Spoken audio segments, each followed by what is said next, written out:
Greetings friends, welcome back to my channel. This is GamerVictorious. We're playing Zero Parade for Dead Spies, continuing from where we last stopped, and hopefully gonna complete some of the quests we started on from our last gameplay. As always, leave a comment, share, and enjoy this latest RPG game from the creator of Disco Elysium. Oh yeah, about to hurt very badly. Neurons firing their way. Fortunately, you kick the door right on the handle.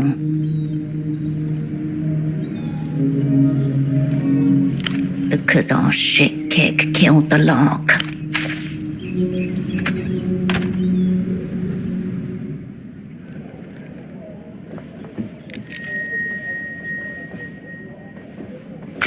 A ruined sofa with a sad story to tell.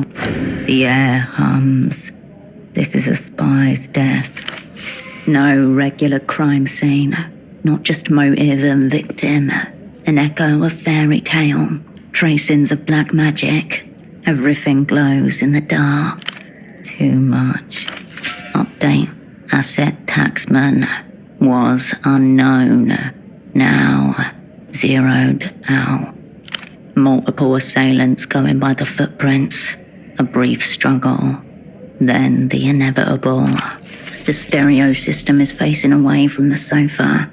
Think about this suboptimal room layout for a moment. It's much easier than looking at the blood. At the start at least, this was not a clean hit. The aftermath was the point. This is a warning. The blood is curdled and cracked. The colour of old brick. A week ago. Maybe more. The way espionage crises always go. People collide in slow motion. Gripping the outer edges, half blind. Bodies mount. Telephones ring. Mere minutes into the match and the away crowd are silenced by a stark scoreboard. Enemies 2. Cascade 0.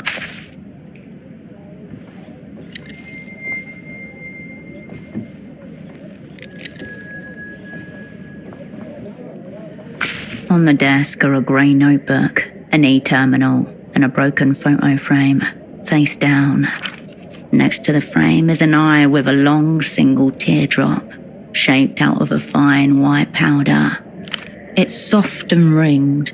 The word accounts is written across the top in black marker.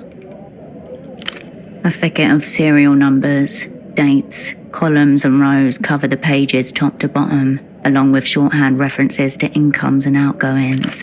You notice the handwriting completely changes in the more recent entries. The first dates back years, harsh-lined, heavy-handed, all capitals, tempos. The second set is an elaborate looping cursive. Some of the eyes have little hearts instead of dots. There are none. The first set of handwriting even uses the word cunt with the same wild abandon as the second. Definitely not tempos. A list of names, titles and compensation. One of the rows has been firmly crossed out with aggressive black lines. Ignatz. Could be the individual of flexible loyalties that Carmuna mentioned. Rent, utilities and other minor operating costs, including travel. Multiple instances of round-trip tickets between Portofiro and Acquair de la Luz. You avert your gaze. It doesn't turn on. The crying powder eye stares at you. It is a signal. The crudeness of it points towards a sick joke by the weeping eye. The eye watches you. The silence in the room agrees. Your finger returns to you with a dusting of white. It tingles on the tip of your tongue. It prances underneath your lips, keeps you cool. It's cocaine. The eye is no longer weeping.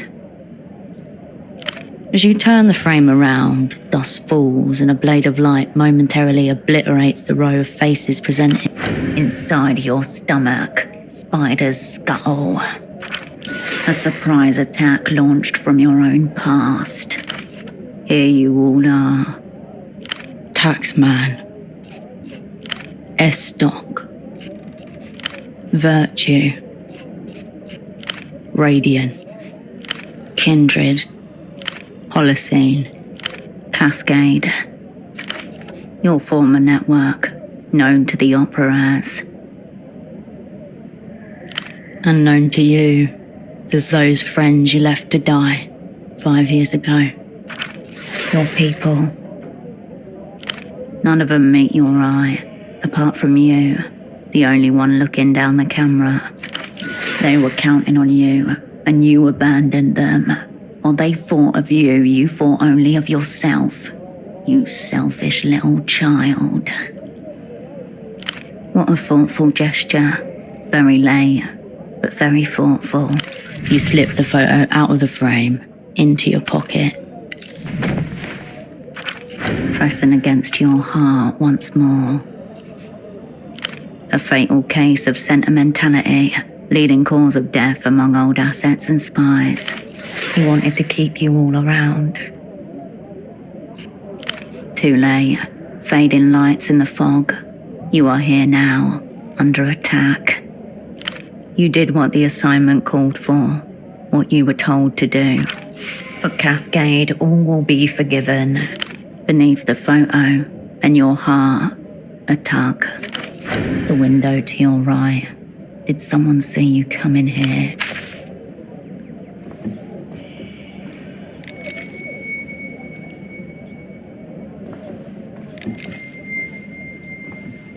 You can make out an impression of the bazaar beyond the window, obscured by dust and grime. You gather up your sleeve and exhale onto the window, where your breath reveals a clear handprint in the dust. The condensation from your breath fades, taking the print with it. Across the canal is the district of Lower Viewdust, a haggling mess of slums, continually sprouting from the defunct ruins of itself. A cross-section of the city would be a cliff face, stacked with evidence of floods, political tides, and fossils of forgotten hardware. It hums with free-flowing commerce, pensioners with oversized bags, teenagers carrying skewers of fried shrimp, dockers moving pallets off the canal. Just like the former overseers of S-Silk No. 3, standing at this window, studying the movements of the dye workers, looking for signs of disturbance, or signs of the revolutionary consciousness organizing itself. An unusual shape breaks the pattern, a large orange figure sliding between the stalls, glancing up at the office, too much and too often. The man from the photo shop, the weeping eyes errand boy. A possible cover, something flashy to distract from something ugly. Of course, in espionage, coincidence is folklore. Known to the opera as the Whole Sick Crew.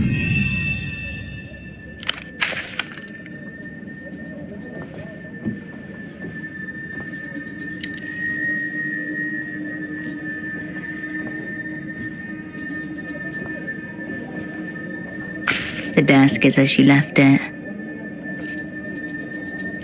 You turn from the desk.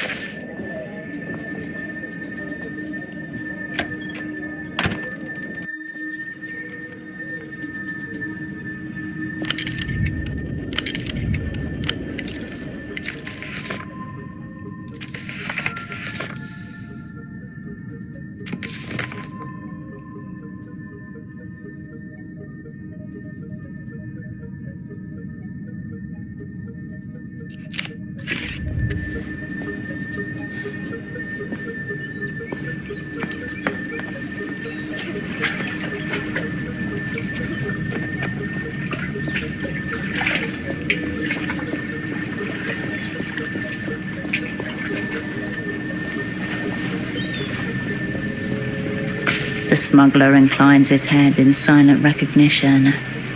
He lowers his head.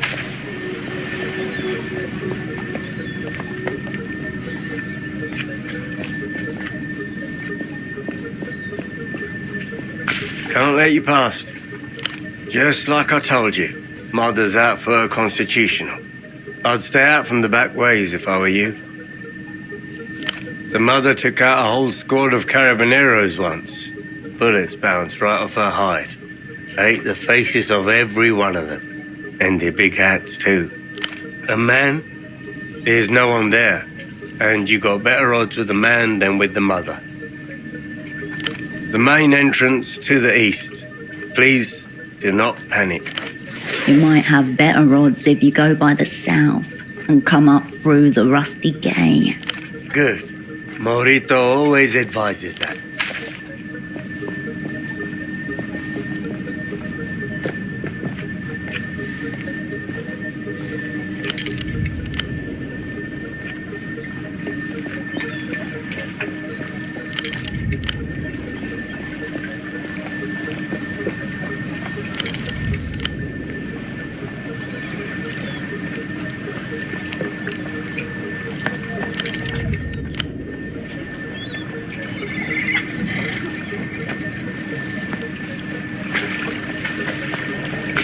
Click somewhere inside, the world slows. A sudden release of epinephrine into the bloodstream. You lock eyes with the man from the photo shop. He cradles something within his coat. The time to act is now.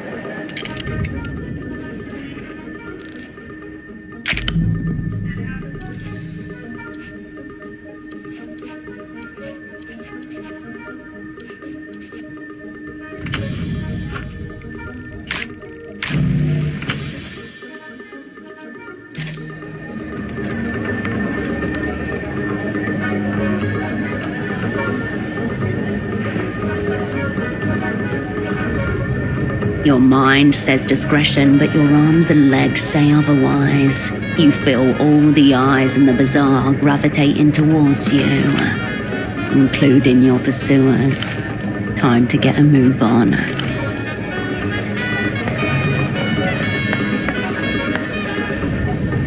You hear the whine of a 50cc engine. A small tuk-tuk appears in your peripheral vision. Yo, Operant, this way!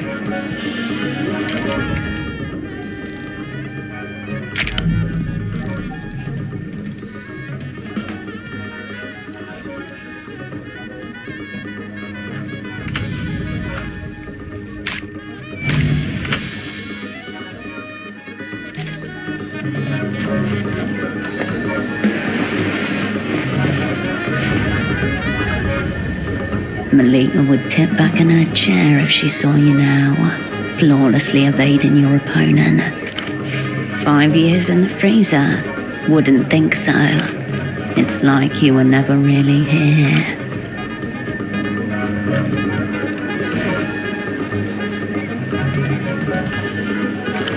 Come on, time to move! The man's hand slips out of his coat. He grips.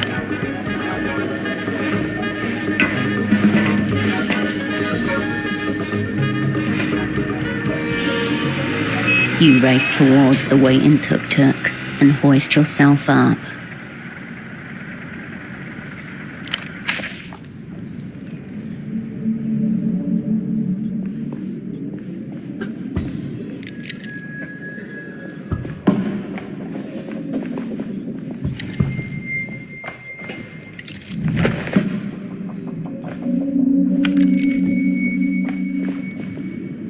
One of those nights. Can't suck him. The girl gives you a quick, not exactly kind once-over from behind a dark cigarette and crescent nose. Ouroboros Black. Case closed on the cigarette thief. You're welcome, Hershel. Tempo talked a lot about you. Said you'd be late, too. Your former asset was swapping secrets with a teenage girl. What is occurring here? Not that. Probably. The man was a committed homosexual. Magician's apprentice. They throw knives at me and I get paid not to flinch. When it comes to teenagers, Best to stick to direct statements. Because I'm his second in command. Or I used to be, until he got taken out. Who do you think found the blood? A trembling young hand searches for the bite of the dead bowl. It takes 5 attempts. He's dead. Turbo dead. Sorry. We all knew it was coming one way or another. Like Tempo used to say himself, no one in gets out alive. Trust no cunt. That's my red line policy these days. Trust me, this is the best way to protect them. We've been attacked, Hershel. Beaten, all ends up. Bazaar's a war economy now. Tempo had enemies in every direction. Take your pick. Sure, Hershel. Weeping Eye, or the Carabineros, or the Azuri mob. Maybe they want to go to the mattresses again. Fuck you care anyway. Tempo always called you a friend. 5 years, no words, some friend. Then rely on the ones you can see, adult. Do you think I killed him? School's out, Hershel. Points are downstream from action. From a nearby apartment, the muffled sound of a beautifully played piano gently shifting key. Anyway, he's gone. So now it's me or it's nothing. The girl studies her half-dead cigarette and falls silent. The ritual, obviously. Cascade or nothing. Tell her taxman is ready to begin the ritual. That was Tempo's message to the opera. What's it mean? Horoscope brings up 0 matches in the Tempo archives. Or any archives.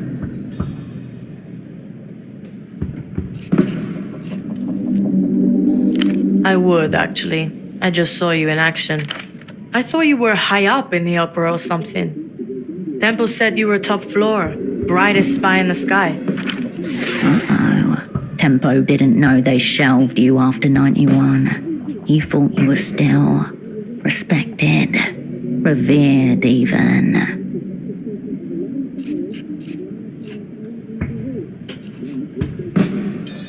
Then your priorities are shit-stacked, Miss Big Time Spy.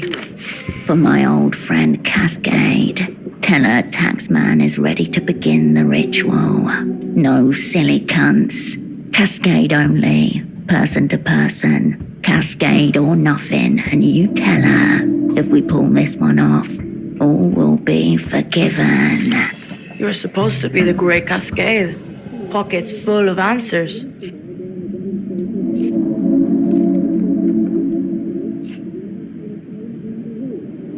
Tempo used to say it, so yeah, I do know what it means. Nothing anymore. Probably some coke shit. He practically had a feeding bag attached near the end. Maybe it was. Nothing to do with our current reality, though. Gotta forgive yourself these days, I hear. The girl closes her eyes, then opens them again. Smoke drifts from her nostrils. Quiet, Hershel. I sense the presence of spirits. They want to commune with us. Kid never mentioned she's a medium. Yes, I hear them. They're close. They're whispering. Rituals completely fucked. It's gone. Unless you can find this old Luthien guy. Before Temple got knuckle flicked off the board, he was setting up a massive deal with some Luthien guy who's like 1,000 years old. Someone way high up. My best guess? This ritual's all tied up in that. Ritual, deal. You could easily hear Tempo exchanging one word for the other. Maybe, but we're getting into specifics now, Hershel, not abstracts. Ritual, cool. High stakes deal, way more ominous. Temple called it a blow for culture in defiance of all known laws. And he said that if he fucked this one, the Weeping Eye would kill us all. He said this numerous times. The exit papers you discovered at the shrine grow a little heavier in your pocket. Seems that prophecy is coming to pass. Temple was first, a blood sacrifice in his own office. Next is me. Then you, probably, if you're still around. You're part of this deal now. I never knew his name, or his new name. But yeah, that's him. Where'd you get that? Whatever. I've yet to be impressed. This Dante prick disappears a couple of weeks back. Gets snatched, vanishes. Like that. Said some hyper-incriminating shit into the phone that everyone knows is tapped. Extremely schoolboy error. Tempo's on the other end. Hears him get taken. Black bag job. Now he's locked up in some secret jail, saying who knows what to who knows who. Right. Malin said her dad turned into thin air. She doesn't smile much anymore. Not a great... Yeah, it's right under the flashing neon sign that says secret jail this way. Sorry. It's been a tense couple of weeks. I don't know where this jail is. Spy stuff, your world. I'm useless here. This old guy getting snatched really spooked Tempo. Like weapons-grade coke binge spooked. Last time I saw him, he was bleeding out of his nose and talking very seriously about fate. Correct. You've got me in this safe house, and I've got you. I'm not on coke, but I am spooked to fuck. You need to find this old Lucian guy and either just bust him out or shut him up. If this ancient prick spills on our massive deal, we're all fucked. You, me, and everyone. Here's your best shot at completing the assignment you were never officially given. You do. Thanks. Tempo said you come through for him. For us. So find that old prisoner, Hershel, and come through. Yep. Tempo offered him safe passage through Portofiro, set him up with a new life. He was good at moving people and making them up. Human smuggling. Risky, yes, but not exactly earth-shattering. The techno-fascist nursing home? Who knows? Probably death in some form. Something he called the Mega Violator. Highly likely that's not what it's actually called. I would say conceptual object, but it exists. Dildo nom de guerre, in recognition of his heft. The illuminated cunt never came through with it, or at least, he didn't have the chance. So who knows where that got to? Only shot we got. It's you and me. Her hand reflexively reaches for the cigarette packet jammed into her left bra strap. She smacks the packet once against the side of her head, then flips open the top and plucks one out. A far too familiar gesture. Something grinds and sparks against the inside of your skull.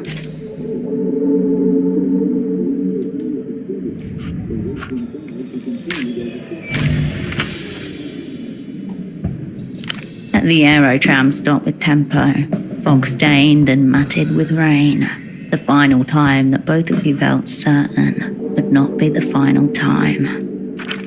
He smacked the packet on the side of his head before offering you a smoke.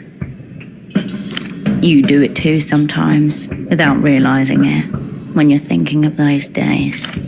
We hosed here, Hirsch?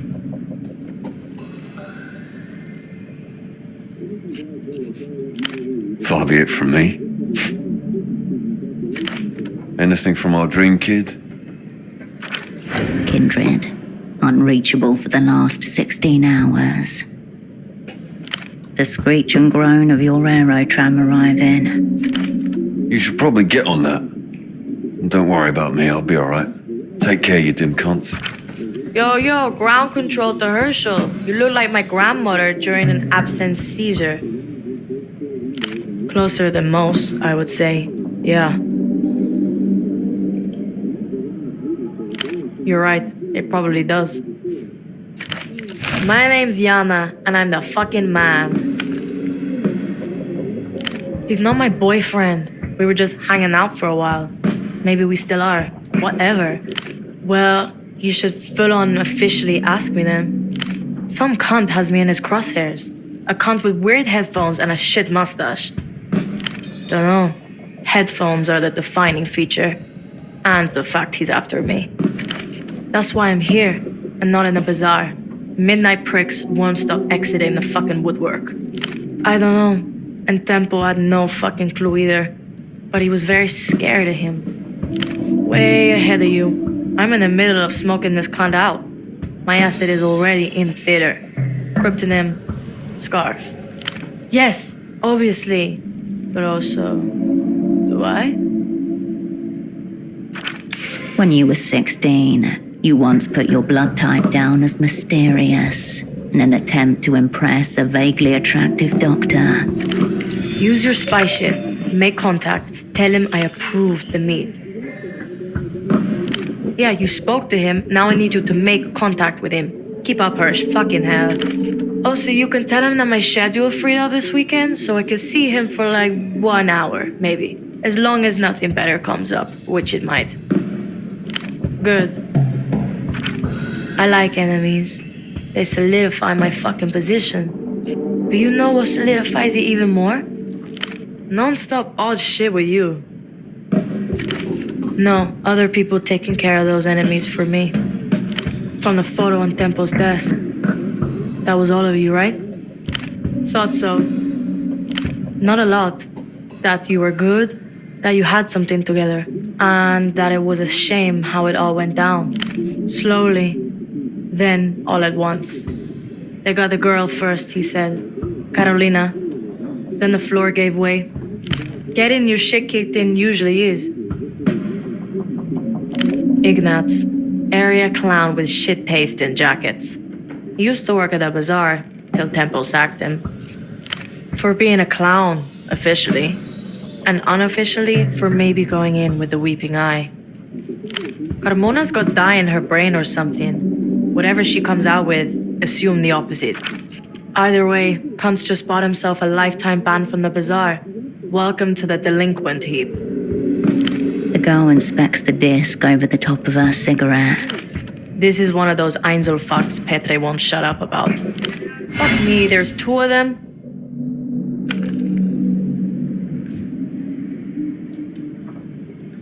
I know she's missing, but that's no state secret. Whole world knows that. Kidnapped, I heard. Sad end if it's true.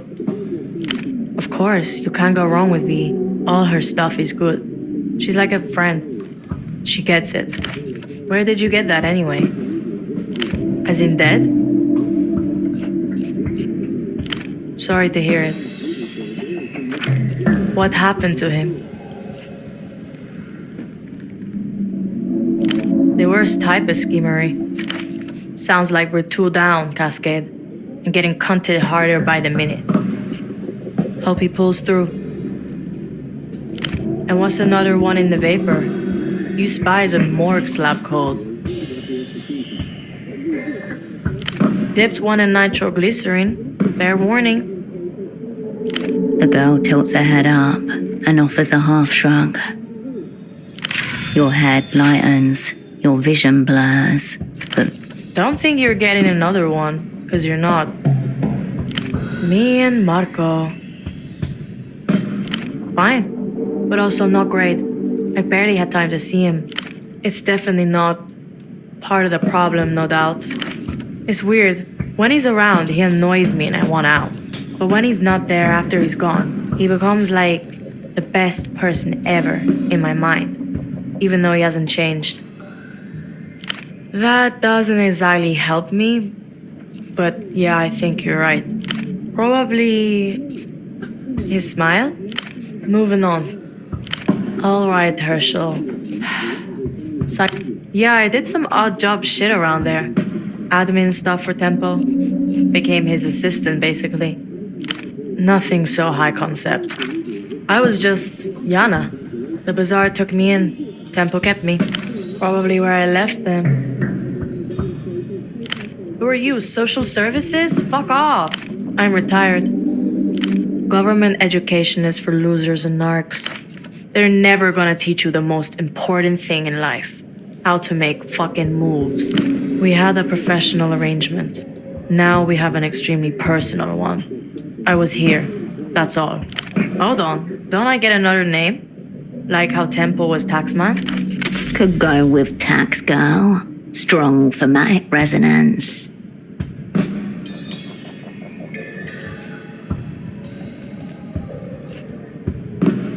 You mean like save you from the bazaar? Speak your piece.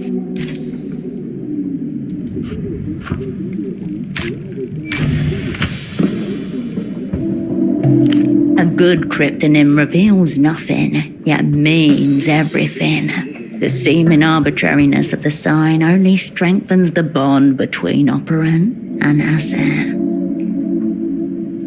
Why's that?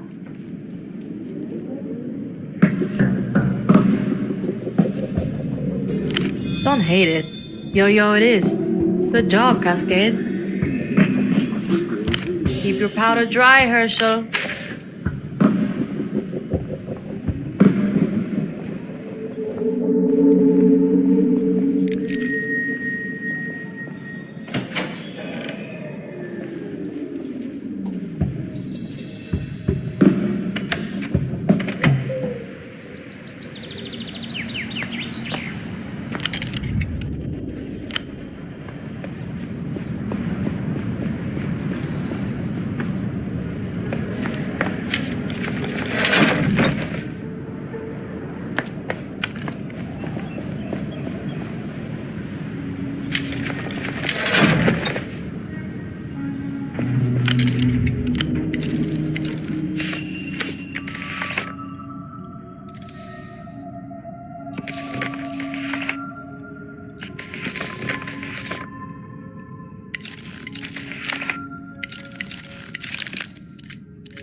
You pick up the payphone's handset, a dope. You place the receiver back on its cradle. Could be any. You're briefed. A clunk. You hear another X. If they. In the. A heart. Sudden. The receiver clicks back into place. You step away.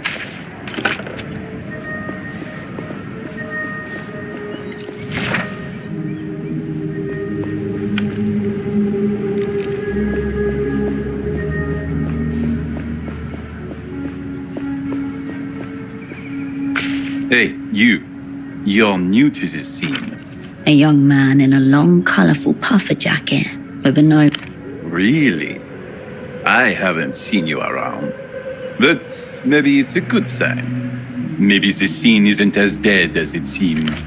My name is Kurt, by the way. Quisach, born and raised.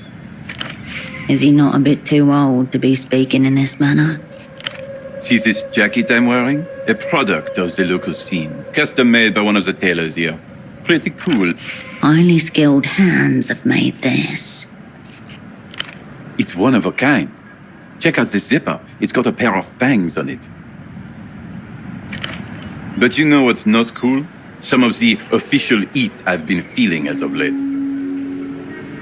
The man stares at you with a long stern. I've bawled too hard.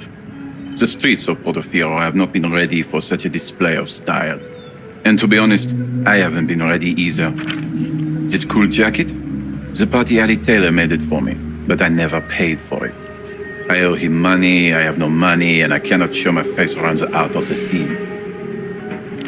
I'm a local guy, been around here all my life, He knows my dad as well, and we signed a contract. I know fuck all about contracts, but I got the jacket. I felt exhilarated even. But I haven't been able to come up with the money. Haven't even had a single crossover. We signed a contract, as I said, but I was too excited to remember anything about the total cost. Maybe it was a lot, maybe it wasn't a lot at all. But the jacket is baller. I suspect and fear it was a lot. Can you find out how much money I owe him? Wow.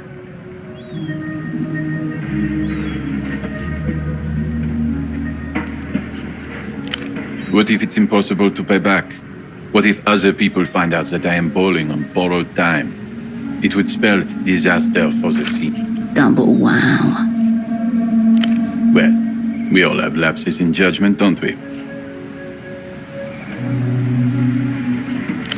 See you on the scene.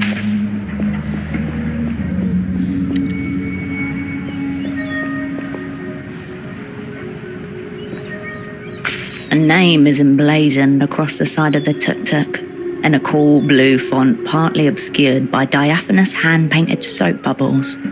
Lymphadores are Swiss, cleaners for hire. Around the back, the leather upholstered bench is barely big enough for two people to share. A half-eaten sandwich wrapped in paper leaks grease onto the passenger side. The window is rolled down, you can see the contents nestled between two flattened plantains, fried shrimp covered in melted cheese. Elderlord de Venus, extremely popular at pelota matches, and no one abandons a sandwich like that for someone has jammed a half-empty spray bottle of disinfectant and a damp rag into the shallow well on the dashboard. And there's a parking permit for 422 Calle Espinas taped to the inner windshield. The only other touch of the personal is a copper medallion hanging from the rearview mirror. The cheap metal was oxidized, a green patina on an embossed 8-pointed star. Some astrological thing? Who can keep track of it all? The cleaners, wherever they are, have left little trace of themselves or their equipment inside. Evidently the expensive kind. Sterile, discreet, professional. This is who you call in when you're paranoid that regular help might molest the contents of your apartment. The roll-up door is bowed in, half crushed. The aluminium edges are misaligned, leaving an awkward gap that's desperately bridged by a worn padlock. This tuk-tuk has recently suffered a rear-end collision. That padlock is under sustained physical pressure. Its collapse is not far.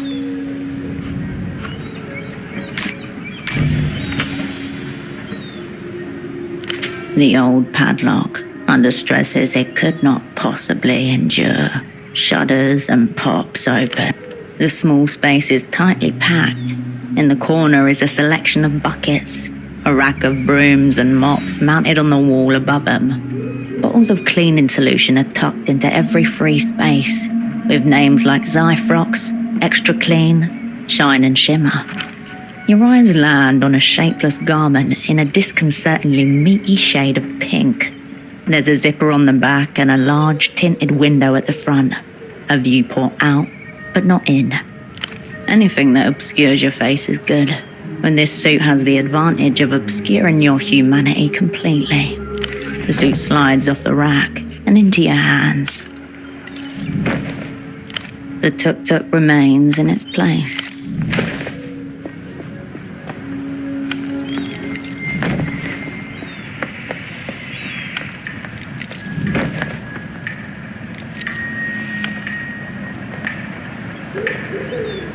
You gaze up at Ultravioletta caught mid-song, enshrined in purple. Music emanates from a nearby low-fidelity speaker. Disorientating, she's both ahead of you and behind you at the same time. Ultravioletta, according to the projection text. Below the name it reads, "Cover the moon when I'm gone." Artist and song. A delicate voice weaves through slow chords, then soars over a crescendo. The sadness in it seems meant for you, and you alone. Fragments of old faces begin to reassemble in your subconscious. Cover the moon when I'm gone. I'll make you miss me like a sad song. An expression of exquisite emptiness stares back at you. Strange eyes beneath a crown of foxglove. A little of both. She is the contour of a star, an indifferent angel, visible by the light she sheds on this planet. The girl continues to stare beyond as you turn from the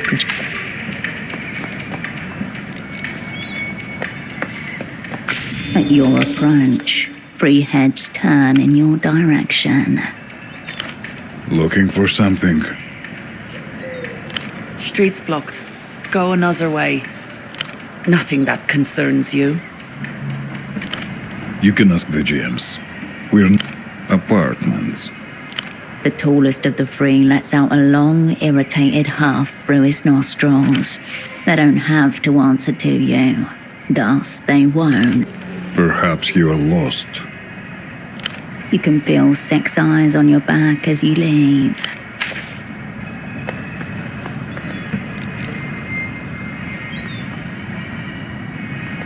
The trio goes silent. Back.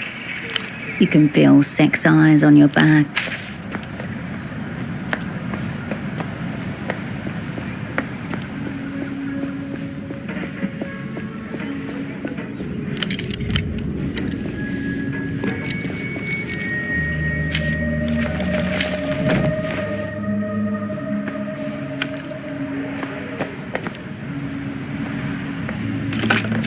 You pick up the payphone's handset.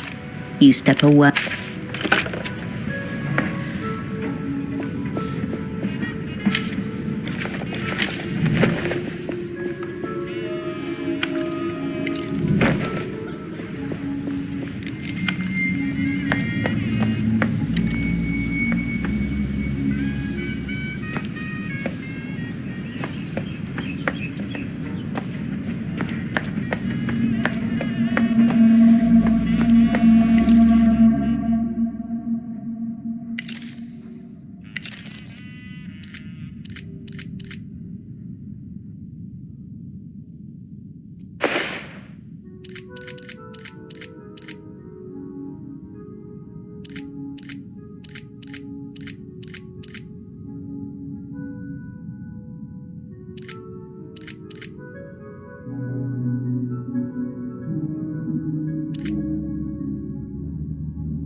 The bald man watches on as you approach, his frown deepening with each step.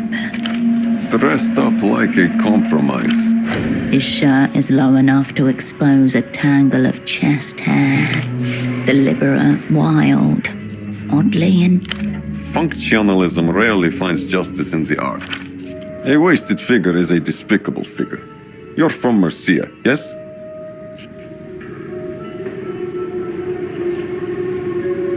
Emigre parents, then? Your cheekbones, too, very angular.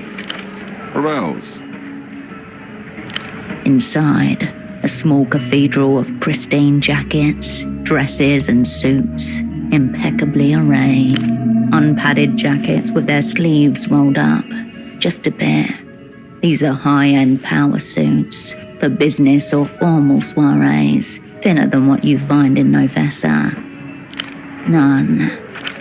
It's as if the space was arranged to reject sharp cuts and high-contrast neon. There are no price tags. He offers a brief smile. I don't sell clothes. I sell transformations. Transformations which generate epochs that capture the delicate moment between the before and the after. You've fallen prey to dissociation. What you need is to reunify your inner and outer self. This is a common mistake, and it must be rectified before any proper tailoring can begin. Maybe. You're a potential customer, and only because of your figure. Calves aside. It's the first thing I noticed about you. One of them is slightly larger than the other, leading to a gross imbalance. I can see that you don't know much about the world of high value. If you move in certain circles, you may have heard a certain type of man say such things as, I have a guy in Portofiro, but you wouldn't have heard of him. I'm the him you haven't heard of. When I say your selection would be an insult, it's your taste I'm criticizing. Allow yourself to ask for help. Bruce, dress me, please. Perhaps once more, with feeling. The tailor swishes his hand through shoulder-length hair that hasn't been there for a long, long time. Normally, I would point you towards one of my regular clients who happens to be in town. A Monsieur Frederick of L'Empire-Saint-Territoire. Unfortunately, he seems determined to debase both himself and my fine work by standing absolutely still. Moreover, at a phone box devoid of joy. A good number of my clients don't live in Portofiro. Some pass through for work, others make an appointment with me, the sole reason for their visit. There's also a Monsieur Oscar of L'Empire-Saint-Territoire, but he has managed to violate my work to an even higher degree than Frederick. Let us not irritate me any further. The tailor nods.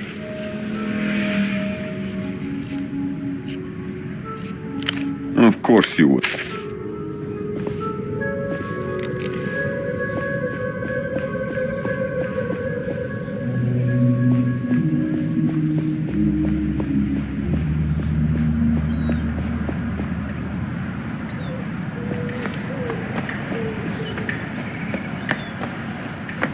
The trio goes. Back. You can feel sick.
The teenage boy.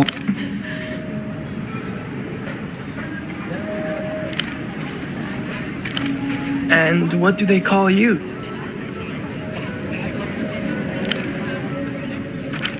Cool. What can I brief you on? Yeah?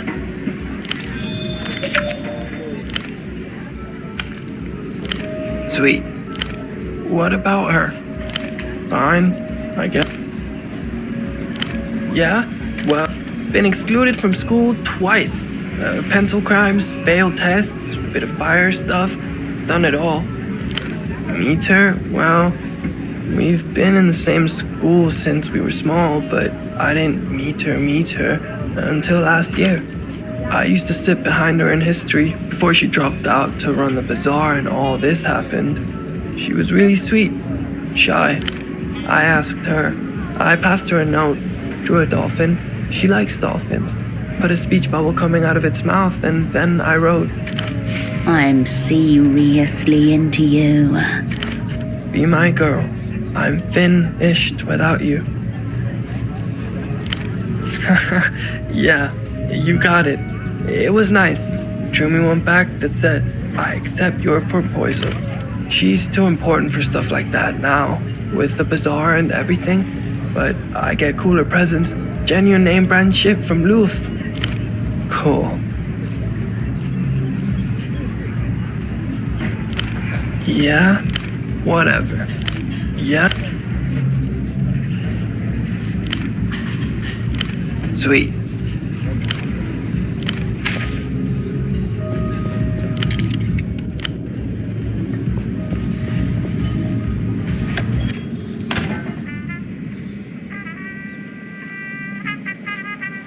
Bored? I say the same thing to you. What do you want? Well, ultravioletta. Well, there it is. Mystery condition solved. I didn't fucking consent to the knowledge now, did I? It's forced down your throat as soon as you step outside. This is a clear-cut case of LAS. Libidinal atrophy shutdown syndrome. Affects terminal virgins, unlaid husbands, and men exposed to overly uterine music. Tea drinkers, too. That is definitely 100% a real condition. No sexually satisfied man would listen to the sad shit by choice. Men are built to pursue, conquer, reproduce. Ergo, per annum, a quota of fucking must occur. His body is given up from neglect. Seen it 1,000 times. The doctor opens a drawer and slides towards you a baggie with a small medical stamp inside. Anti-last treatment. It'll wake up whatever's left in him to wake up.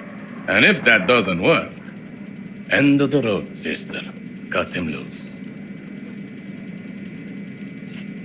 Of course, I really take it. I prescribed it. Easy to lift. Good luck to you. What did the swine do this? Yes, enough. Adios.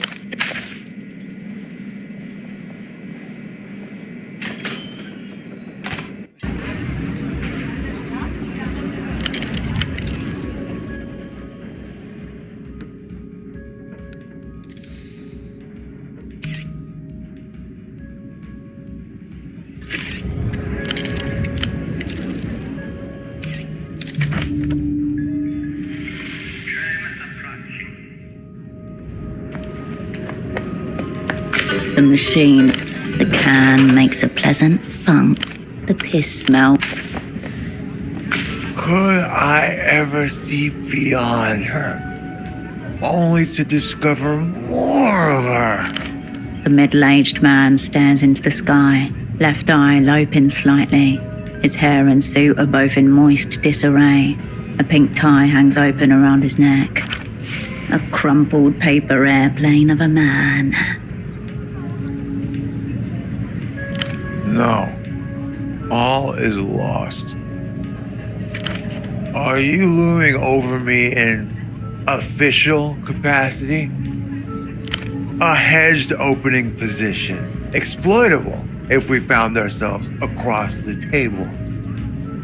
But I have abandoned post. Delegated all responsibility to my junior. It will hobble him, of course. The fate of our kind.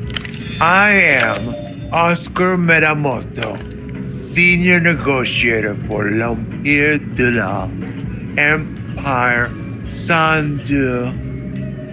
I am, or was, and may yet be again.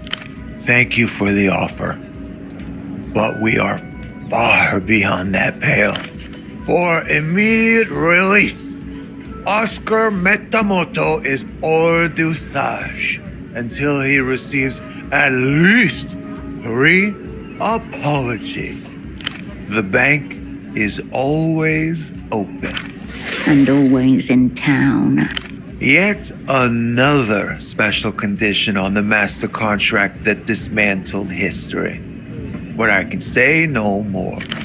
I am le négociateur sans corps. I believe the correct term is unlicensed detention, mostly urban myth, overawed folklore. Either way, not my department. But a department nonetheless. Further proof that Enter are pulling the piano wire. Frederick, my stretched agitator. Yes, that's my Jeune. Frederick. He'll be fine. It's only the developed world at stake. A knowing, almost cruel smirk flashes across the map of destruction which makes up his face. Everything's on the table all the time. That's the fun of playing cards with the bank. Is he? Good for Fred. Get it all out. I'm not concerned. Prostitutes are wardens of the world's secrets. Slashed and ensnared. This is what the big teams will do to you. No. He's just very delegable. Very delegable. His best attribute by my count. You're getting some great people management tips here. Young Fred's got spreadsheet head. Metamoto's a little more vibey-wily. Oh, hugely. Were I Fred, I would be filled with nothing but concern. Frederick has it all in hand, I'm sure. I visited an old friend. On the verge of our great triumph, we defeated ourselves. Reno, final boss of Reno Enterprises, and most famously, final boss of telephonic communication. Eons drew up his very first contracts when he was getting into private infrastructure. Bulletproof. The blood-soaked arena was Reno's apartment. Cozy little penthouse at the tippy-top of the housing campaign. Private elevator, of course. Tunnel to Coliseum. Side of our last stand. Top shelf liquor, mostly. The crowd roaring as we were torn apart. Blood running rivers in the sand. A routing. I knew it was a mistake accepting the invitation. Reno can have quite the time when he revs up. But one can't not drink to the moon. Equal parts capitalism and alcoholism. But We often do at our rare reunions. But no, some others fought alongside us. Intimate circle. I brought Frederick Lejeune along too, which proved to be an error, but also a lesson well learned. Yes, my reliable Jeune, my stretched agitator. Train incident. Serious. Not the most auspicious start. No, model train. Fred's gone weak at the knees because the toy train was Reno's prized child. Joyous trophy. A terrible... You've wandered into some bizarre capitalist shit here. I believe I did. Yes. A bad one. 10 years holding the line. A decade of war. Return now to the castle gates, dragging the dead behind. Stay away from it, all of it. You should never come to this. Oh well, what's to be done? Thank you.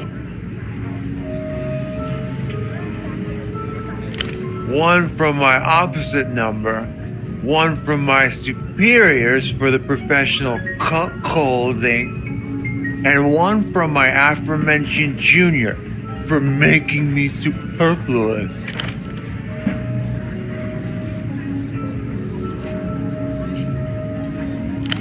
Mountainous vision of flesh, a true angel incarnate, terrifying everything. She is my friend, the ambassador's wife, Lolita Calista. Spoken with awe and reverence.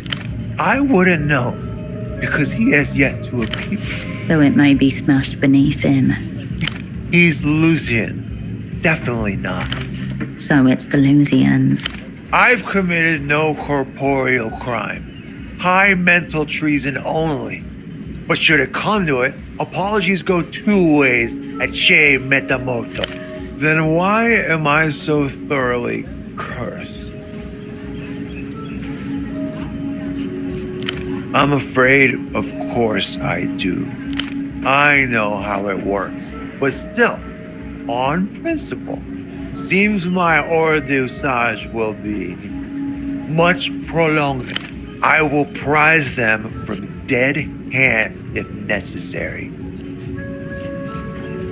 My friend, the ambassador's wife, Lolita Calista. The only woman that will satiate Meramoto now. Radiating with grubby intent.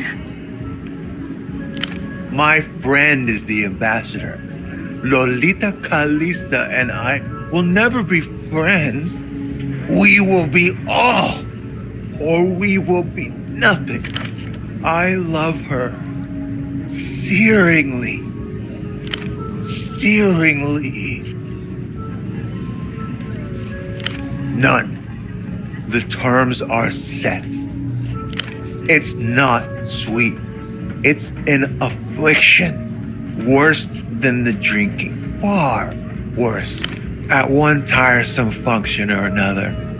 I don't recall. I was too astounded by the primal synchronicity. Like the day meeting the night. Ineffable. Ephemeral. Come closer then. She is a masterpiece. A forbidden one, conceived by an ancient master, high on blood sex. Rather than complete drunken nonsense, the senior negotiator's fingers are tracing a specific shape. Is that a hoof?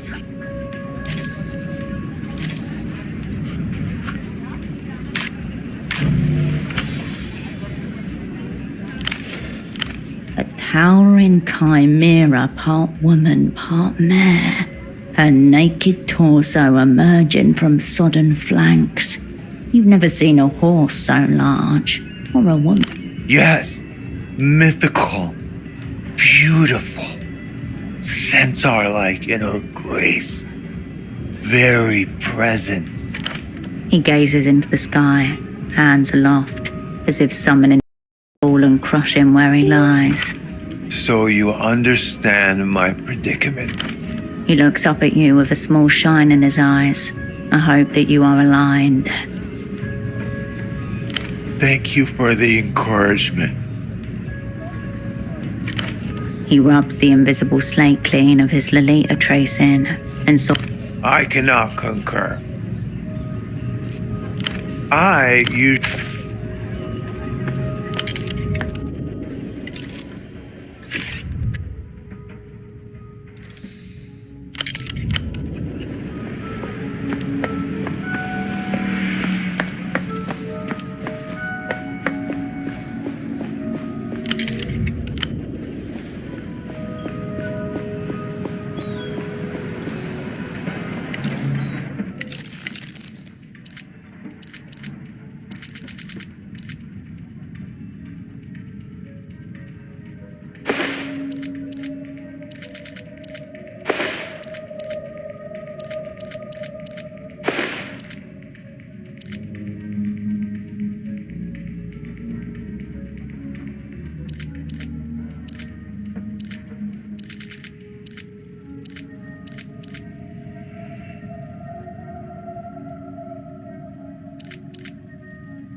The trio goes so. Back. You can feel sex up.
Overtaken by lust.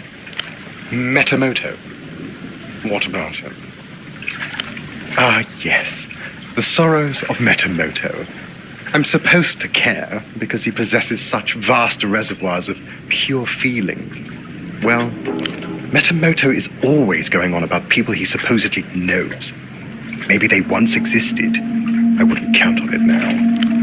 What are you on about? If you ask me, she's just a figment of his besozzled imagination. No, not like you. You're, oh, so... That seems to have got his attention. I owe him an apology? Have I got that right? If it weren't for me, this whole... Wait. I don't owe you an explanation, nor do I owe him an apology. If the legends are true, the man was an absolute force of nature. A debaser of national currencies, a scourge of public investments. Now Metamoto can't even hold his ground against a quart of Wisnia. And yet they expected him to face down the Lusian Empire? She was asking about Metamoto. No, I wouldn't want to. Wait, all three of us? If you insist, then go help him. Some of us are still working here. Tell me your availability this month is good. The insidious gap is far more enthralling. If you insist, be quick. Good. Warily.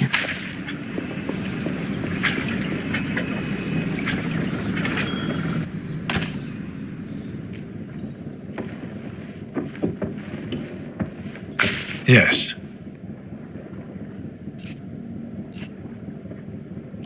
Good. So, I've been doing some thinking.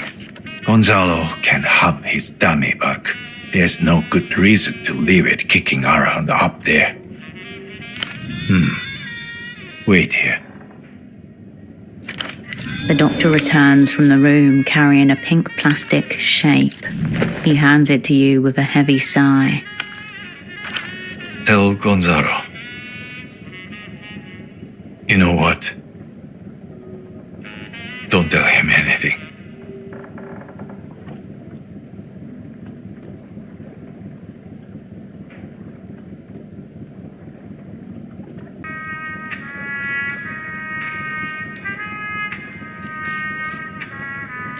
Until next time.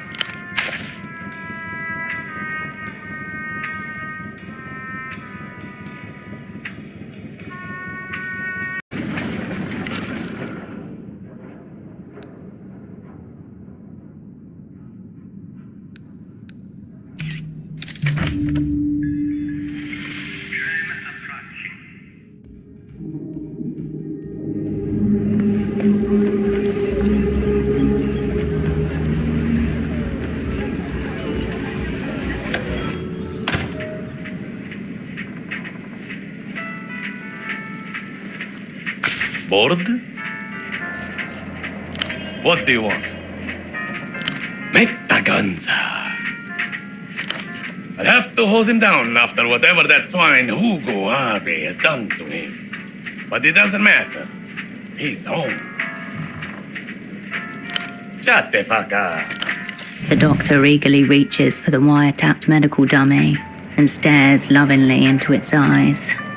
Next time you should get the payment up front. I could fuck you over, you know. Most in my profession would. Here, let me know if you need more. Store's open. That's a trick question. Can't you tell? He's called Metagonza, and he's my sister. Made to look like me in every way. He's going through a phase. Anyway, he's tired now and needs to rest. Aren't we fucking all? Fucking amateurs. Cocaine kicks you in the balls when you're tired. Redaxel makes you an athlete, but it's a dissociative, so it can get weird, which is what you want. Then there's a new thing. Use that for whenever you... Adios.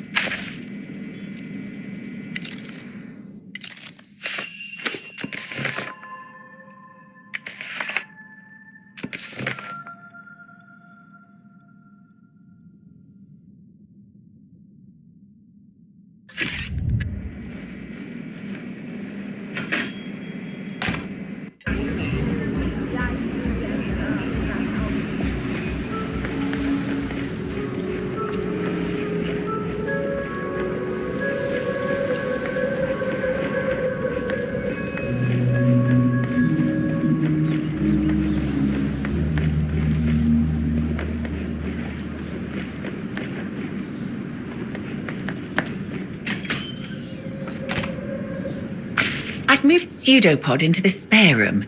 He'll be safe in there until he recovers. She gestures towards a small room with a small bed inside it. None, sorry to say. He's been like that since I moved him. What about you? Are we any closer to finding out what happened to him? That's good. Hopefully he'll be restored in short order.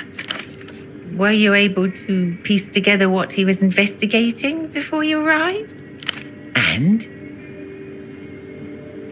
Oh dear. That doesn't seem good. That's all we can do. Come at it fresh tomorrow. The attitude that has carried her through her entire life, through whatever hardship. Well, I suppose that's all. I'll get back to the desk. She doesn't move. I was just wondering how it feels, being in theatre again.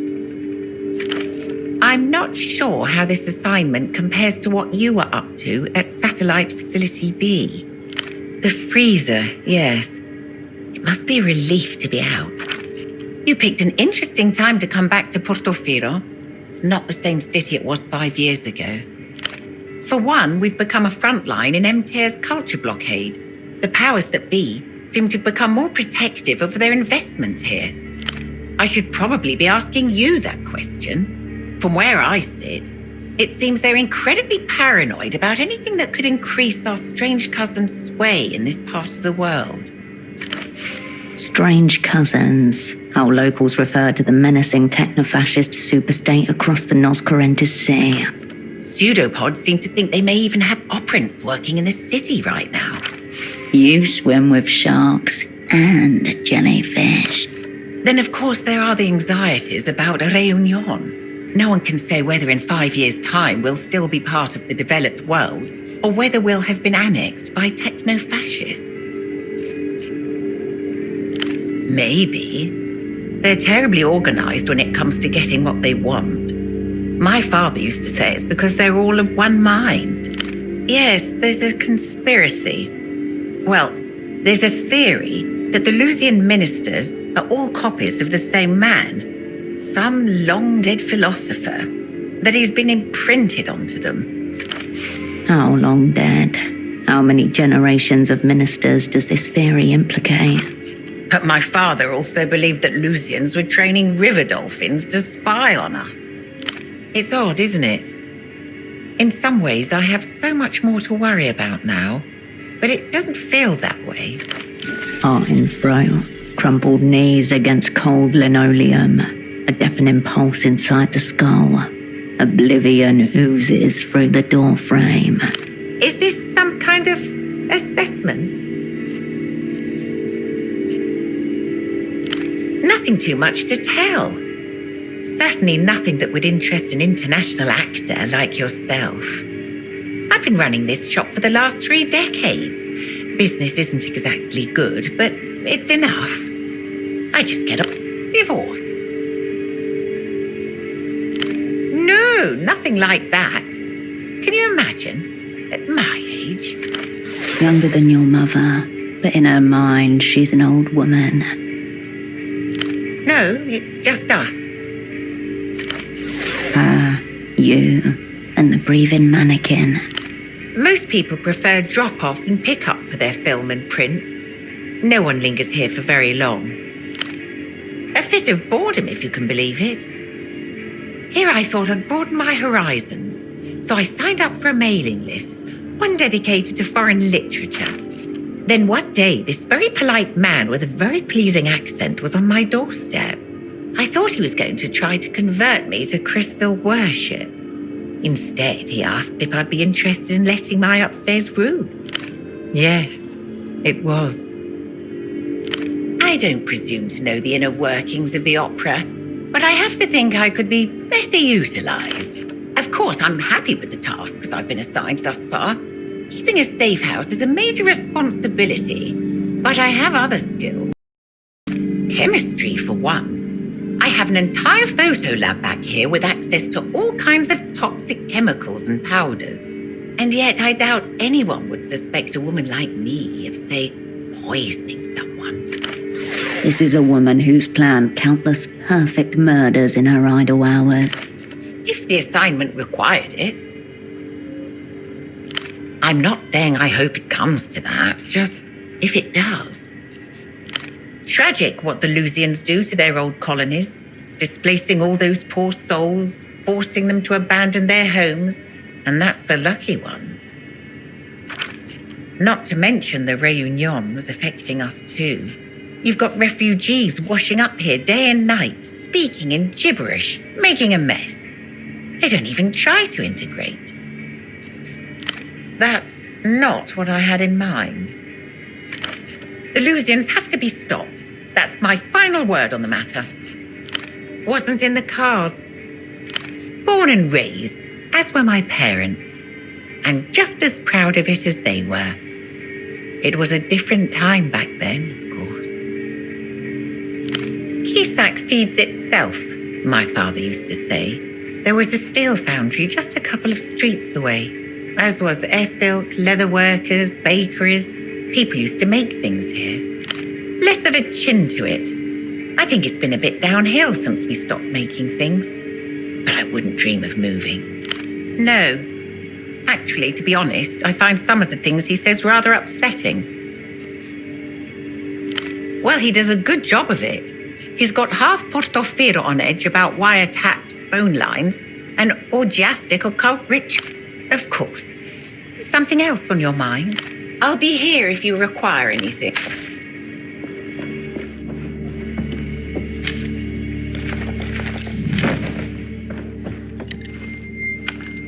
The lenses, camera bodies, flashes, and other indiscernible parts littering the workbench give off an alien and slightly intimidating aura. Handgun rounds, more likely than not abandoned by a previous tenant in circumstances similar to your own. Useless until you procure the gun. Its future potential noted, you turn away from the work.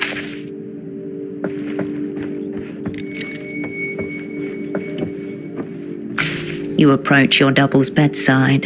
His breathing does not change.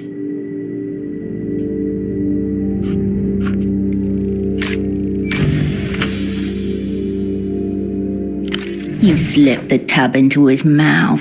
It feels dry, hot, and deeply wrong. Like a bird's nest after the snake ate its fill. The medication swims through his body, drawn with every breath. Every beat of his heart, searching for the right pathways. There's something wrong. Nothing is happening. No movement, no reaction.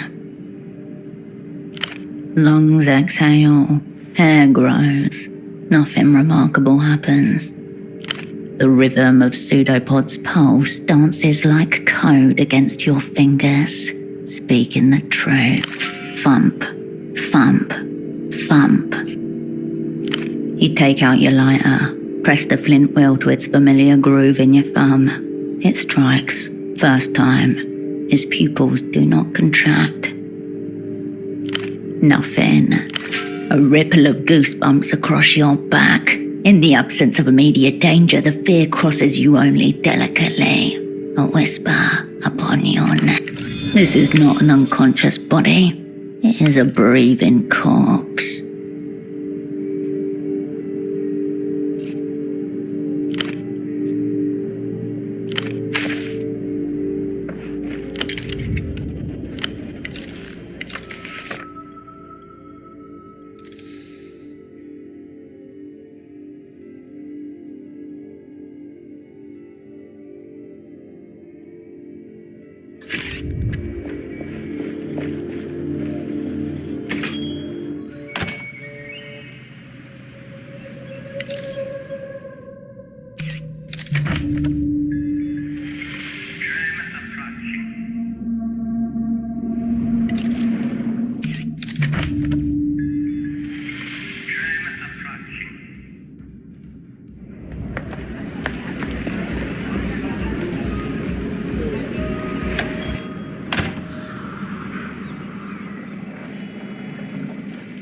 Bored? What do you want? Not even a letter? You know? Not a chance. Have you heard Ultravioletta songs? There is only one reason a grown man would listen to that, and I've told you what it is. Any man who doesn't rise up, steal hard, from my treatment is functionally brain dead. Another man lost the last. But it's not all bad. As a doctor, I am qualified to tell you. You now have moral carte blanche. Whatever the fuck you want. Ride him, bury him, dress him up in a silly little outfit. In any other circumstances, I would say yes. But a victim of loss would just sad up the place. Mourn as long as needed, of course. But after that, party's on. You're not dealing with the person anymore. I already told you. If the first dose didn't work on your man, he's a goner. I have just been pondering what effects it might have on the female body.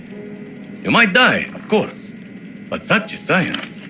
In any case, ding ding ding! It's your lucky day. Anything for a fellow fatworm. Don't thank me.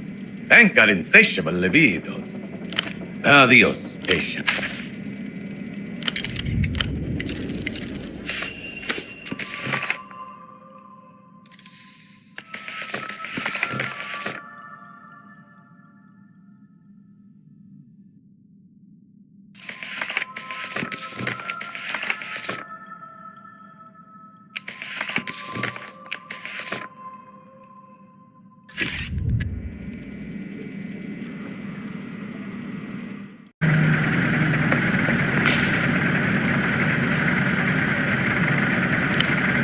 Pleasure. Breaking into houses and hearts.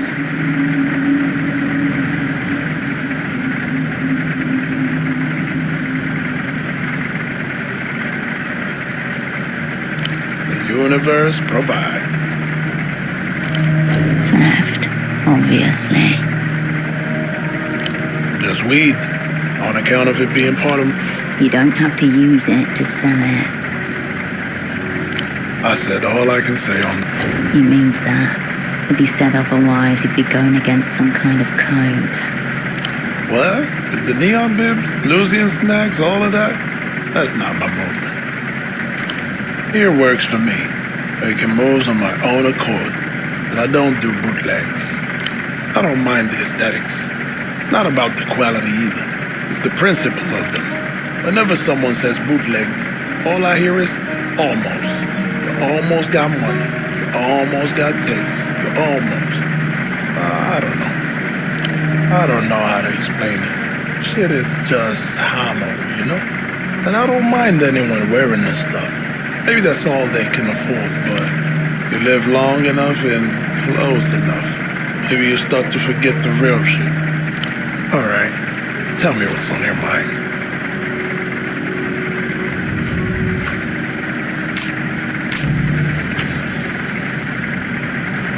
The only reason he stood here is to make money out of people. I don't want to deny. What's something to do with you, then? I'll be seeing you.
The cleaning tuk-tuk with its soap bubbles and secrets. The tuk-tuk...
Good day. Legends clothes, Carmuna calls them. Is that what you want to... This bazaar? Humoring an old woman, doing your good deed for... Is that... It started with the... But at first, the flames subside. Carmuna has... It is a sin. One creates the... It was never mine. Yes. This is... You are... Nest. We used to paint... She sighs. He promised us. That's what we... She jerks her. You see how it... People call... That would be it. Just like... Eyes flashing. They say... Oh, yes. The vendor smashed. That's how they... Dangerous. You better hope she really... Fuck the... Quisach. This is the... Back before I... Very good. Oh, yes. Haven't seen him or his ass. No. No, she did not. With grief. You poor... Tempo's ass. She said, hussy. Poor man. Every day. Da porte. Polaris. Da port. Good day to you.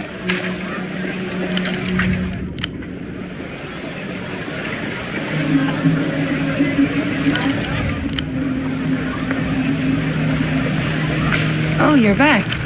Anonymity is your most precious asset. Salvage what you can of its ruin. But don't worry too much. There's nothing to do but talk around here. They'll forget soon. So, you want some party supplies? The stall beside her boasts a display of wig topiary, plastic tiaras, novelty sunglasses, a burst of colours and textures vying for your attention. Behind it all, you see an oddly familiar shape. The tailored shoulders, the sharp collar. The shape is robust and clean, with an architectural asymmetry. Like a knife, a cape, but nothing like the other costume pieces around it. Oh yeah, she's cool. Intimidating too, despite the size. We hang out sometimes in the back of the stall. She's been good about this thing with my dad. Old soul. What takes your fancy?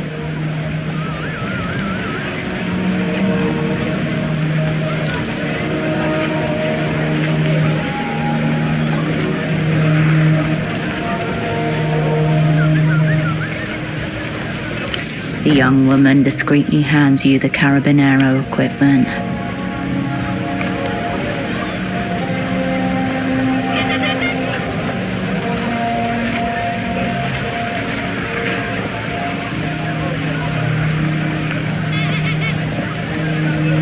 Cool.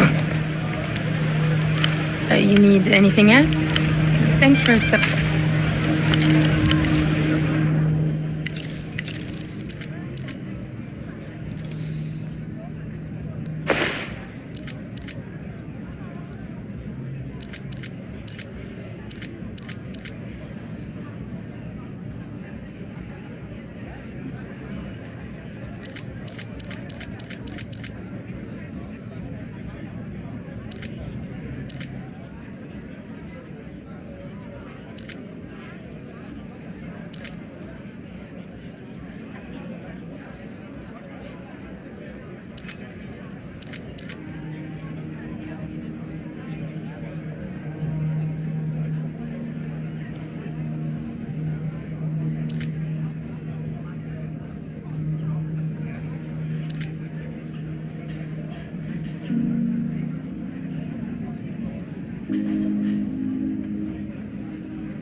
Cowards.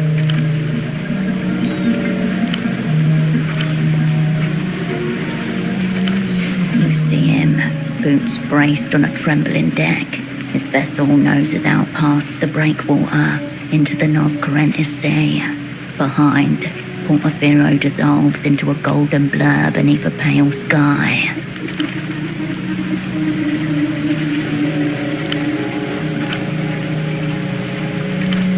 Tell him to not go into that office himself. He shouldn't see.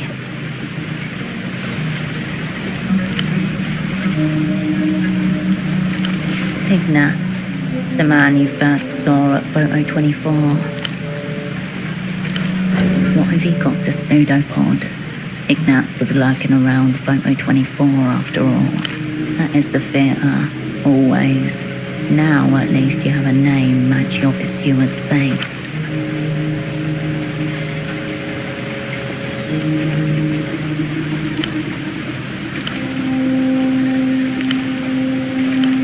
Post-mortem loyalties, sign of a well-cultivated asset. He doesn't have to like it, but his nights will be kinder for it.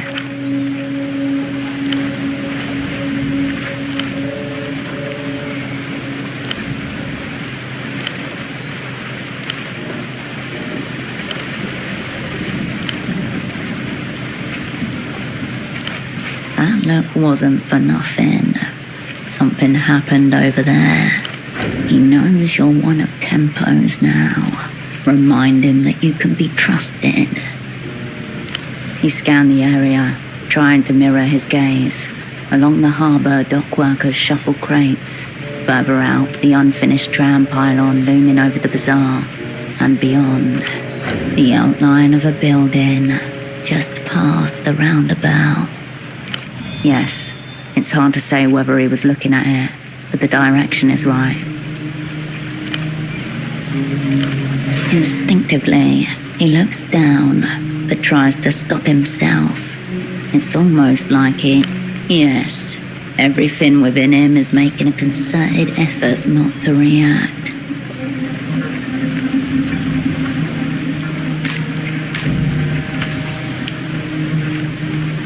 It's a mill of pedestrian movement, the comings and goings of cargo all along the harbour. Trying to pick out any of the details isn't something you can do without years of experience. His vision of the world is closed off to you, only hinted at in the dark mirrors that cover his eyes. He lowers his head.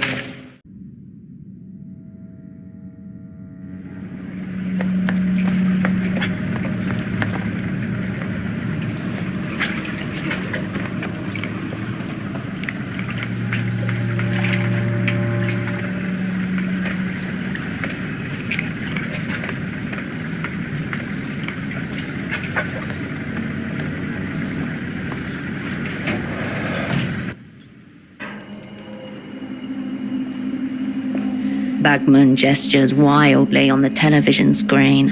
This is the ad for the reality situation you've seen before. I know about the Boers.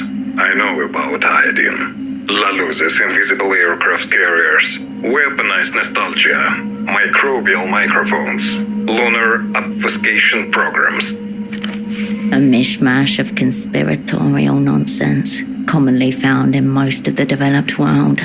One exception, the Boers, which may just be a local oddity. Find out what I know by tuning into the reality situation. Airing until they shut us down. The sounds from the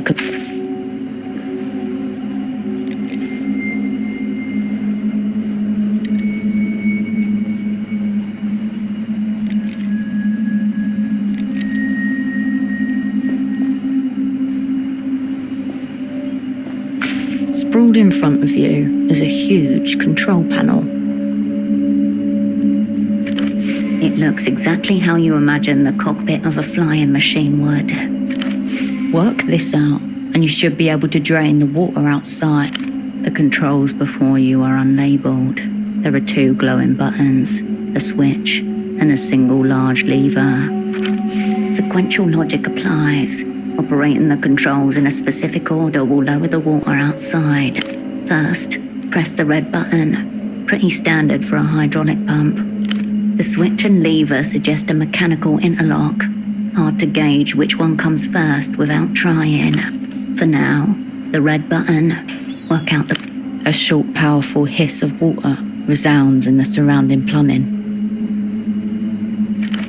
First step confirmed. Sluice cycle initiated. Next, either switch or lever.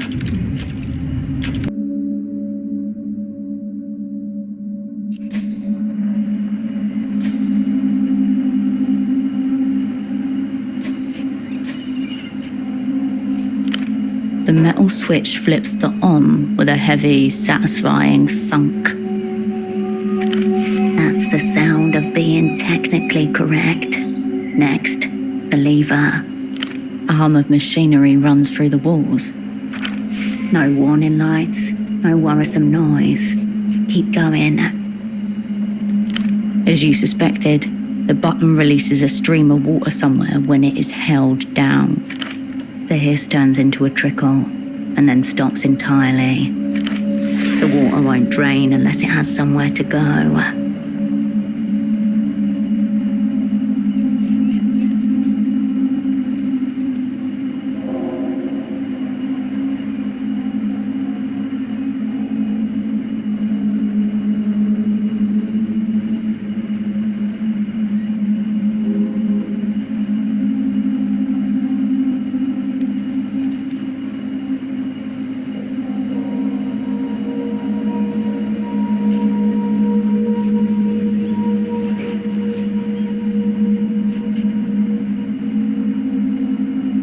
Nothing appears to... Best guess, toggle for a humidity sensor, or pressure relief for a bypass pipe. Ignore it. It's irrelevant. The colour of affirmation, healing, for some, even hope. The button remains nestled in its place. You leave the large pipe outside the window catches your eye again as you turn away from the console.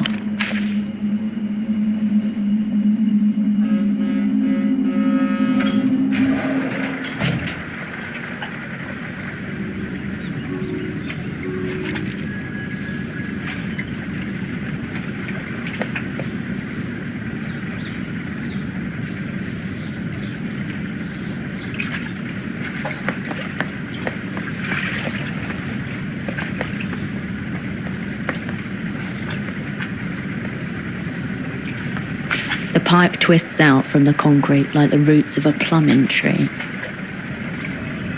An interconnected system. Simple loop. It's a central part of the water lock mechanism. Somehow these tubes drain and pump it.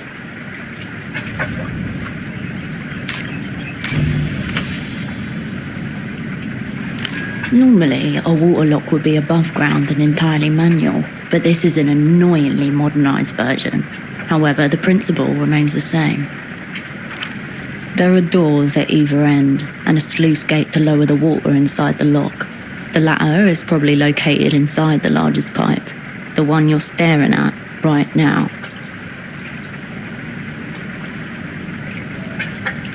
Correct. The water level is up right now. If you can close the gates, it's a simple matter of figuring out which control releases the water through the sluice pipe. Indeed.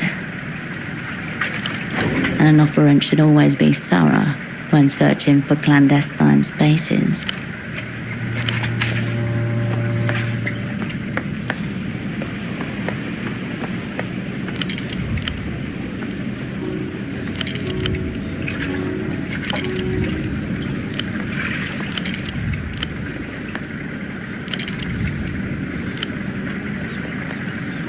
The container is the layers of detritus. This bin is enough. This calls for deep urban. The layers of this bin. This calls for the rubbish.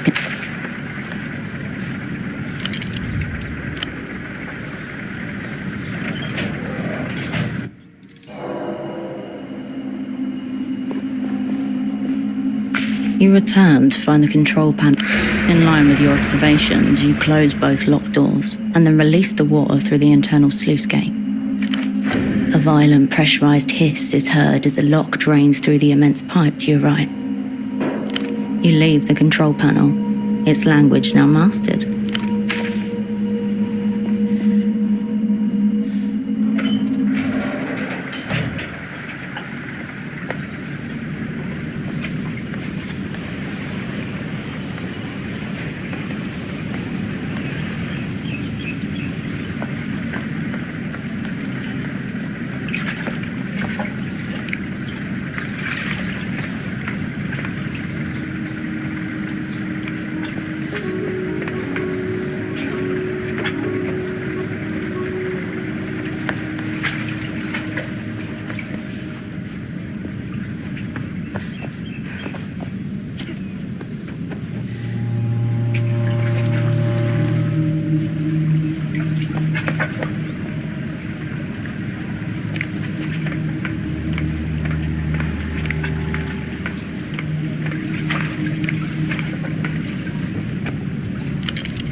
A bottle sits in wet surrender among the grime.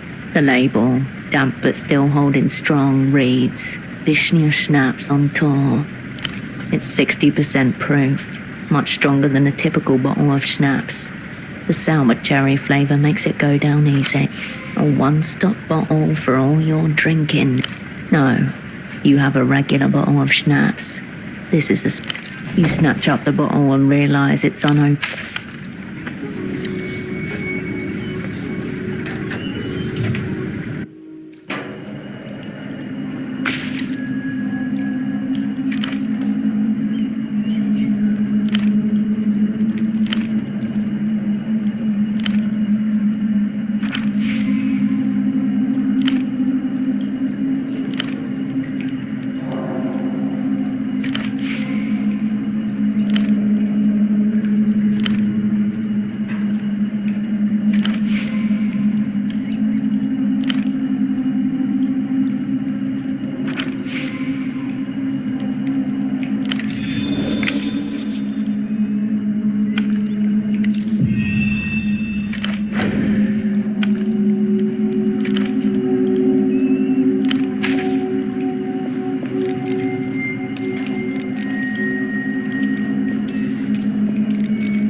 The door looms.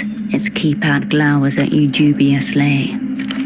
Glossy metal finish. No hint of rust or weathering. An even darkness runs along the door's edges. The metal is cool against the flesh of your ear. You only hear a low warble and the thumps of your own heartbeat. A heavy, die-cast 10-digit keypad with a matrix of tactile switches. A trio of wires runs from the bottom of the keypad to the door. The keypad sends its input to a series of relays inside the door. If the input is right, solenoids pull the bolts open. Assuming an 8-digit combination, you're looking at 100 million possibilities, rounded up by 1. It seems wiser not to try. You look around the imposing door. It's hard to see its full form without a light, but inside, there seem to be hundreds of small protuberances sprouting along a cylinder. An intricate configuration that reminds you of the night sky. The arrangement of the pins mimics the 93 constellations. There is only one security system that uses that setup, the Operant Bureau Mark III, a legendary keypad and lock duo. It's the latest trend in security. Technical complexity has become inspired by the many spectacular formations found in nature. The door does not react to your awe. Good news. This system was accidentally released with a big, honking security flaw. All you need to do is switch 2 wires around, and the keypad will accept any input. Easy. A vulnerability leaked to the Opera in '87. Courtesy of a disgruntled engineer who had defected to the People's Republic. But gee, there lies the scoundrel's way. No thrill in that. no panache. Then you'll humble your opponent with craft, a jewel for the ages. The Operant Bureau's Mark III's keypad blinks patiently.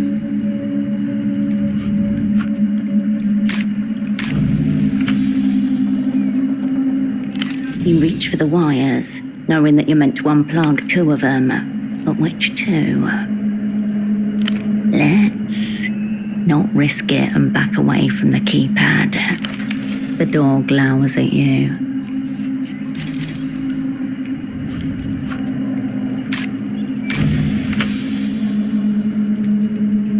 See the blue wire and the yellow wires under the keypad? Unplug them, switch them around, and put them back in. The lights on the keypad go dark. You plug the wires back in, the other way around. After a moment, the keypad lights up and a message blinks on its screen. Input code. Pick digits. Any digits. 8 at most. Press the star when done. The keypad accepts the numbers. It blinks rapidly 3 times before emitting a pleasant chime. The door opens unceremoniously before you.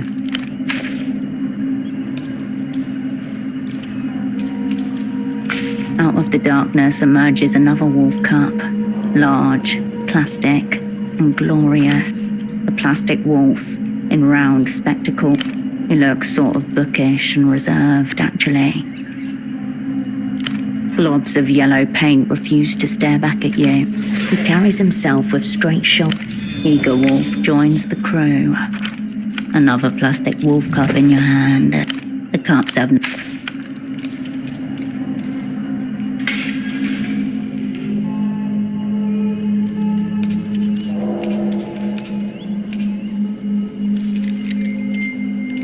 The metal drawer. After a moment of rifling, your fingertip catches on a sharp edge. The culprit is a large beige folder, labelled Visitors, notated. Lot of footfall for a nondescript building tucked in the corner of a city. You bend your arm at an uncomfortable angle and press around at the deepest part of the drawer. The drawer's base makes a thin rattle. Not the hollow echo, not even a lost paperclip or bent stake. You pull your hand back from the standard issue cabinet. Files crowd over the gap you made. Strangers in grainy black and white stare back at you. Under each photo, a terse itinerary. Visitor, date of arrival, date of departure. Each of them seems to have left the same way. Flight D153 to a regional airport in Ile-de-Serres. There were reports of a ghost site labour colony on Ile-de-Serres that the opera took seriously. Operant cylinder, status lost, was convinced MTAR were behind it, though he could not ultimately prove it.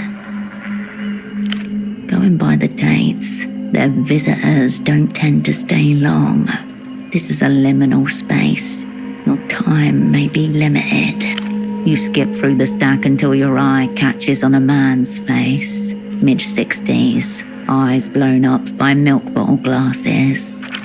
The last time you saw him, he was smiling at the camera. He isn't smiling here. He looks exhausted and grubby, crumpled at the corners. His glasses were still with him when this was taken. A sudden talisman. The last thing he gave up. Visitor Krantz Eno. Date of arrival 4/3/96. Date of departure 4/18/96. Flight D513 to Ile-de-Serres direct. Notes. Prolonged interrogation. Mostly unsuccessful. Until daughter threatened. Gone. You have found someone who isn't really here. It disappears soundlessly into the stack.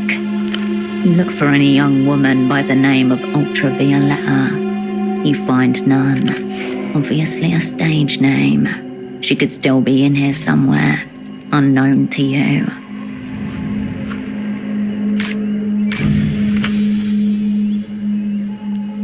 Enter Cascade, delver of secrets. dismantler of clerical asset. The files blur, then your fingers pause, your conscious mind catching up a split second behind. SD Newitz, head of human capital, enter, a familiar name, stamped in green ink. The past descends with talons. Your old asset, S-Doc, still draped in the same cover you left her in, with one new styling. She is fastened to her cover, mutating with it. The mask has become her face. Unbearable dissonance reflected back on itself, synced in and phased out. S-Doc, status alive, alignment unknown, presume bad faith. Something about unreturned phone calls, abandoning your assets, record lows in cowardice, that kind of thing. A telephone from 5 years ago startles in its cradle, waking you from the thin end of a dream. Hershel, it's Esty. I'm going to talk fast. Something is dreadfully wrong. Her phrasing that day always stuck with you. Dreadfully wrong. The most wrong a thing could ever be. The memory bleeds away. Your eyes refocus on the filing cabinet before you. An address listed in the housing campaign to the north of Party Alley. No house number given. Existing in plain sight. Courageous. You store the file in the cabinet and the information for later use. The metal rattles against itself as the drawer slides shut.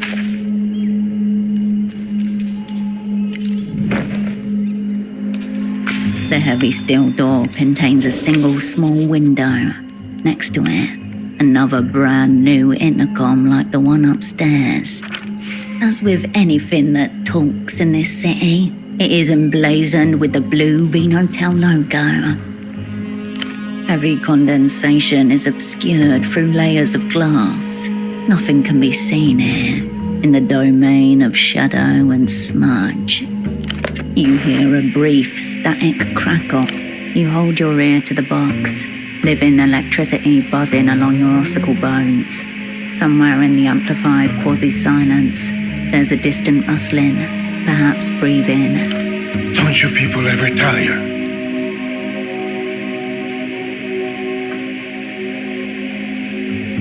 The communists. Intriguing. I can barely make you out through this little viewing slot. No, we'll just make do without. Do you have a name? That's not a name. That's a falsehood. I agree. Absolutely superfluous. No, it still matters a great deal.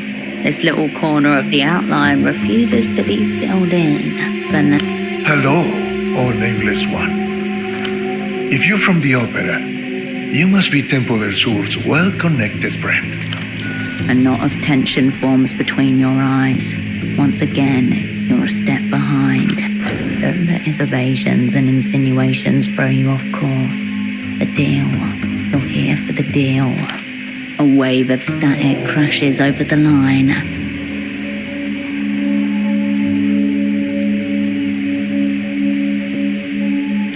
For a moment, nobody says anything. Green water sloshes about your feet. Tempo assured me the opera were enthusiastic about the terms, despite the risks involved. Are you telling me that was not the case? Here it is, the side deal. First of several, potentially. A long, crackling sigh fills the room.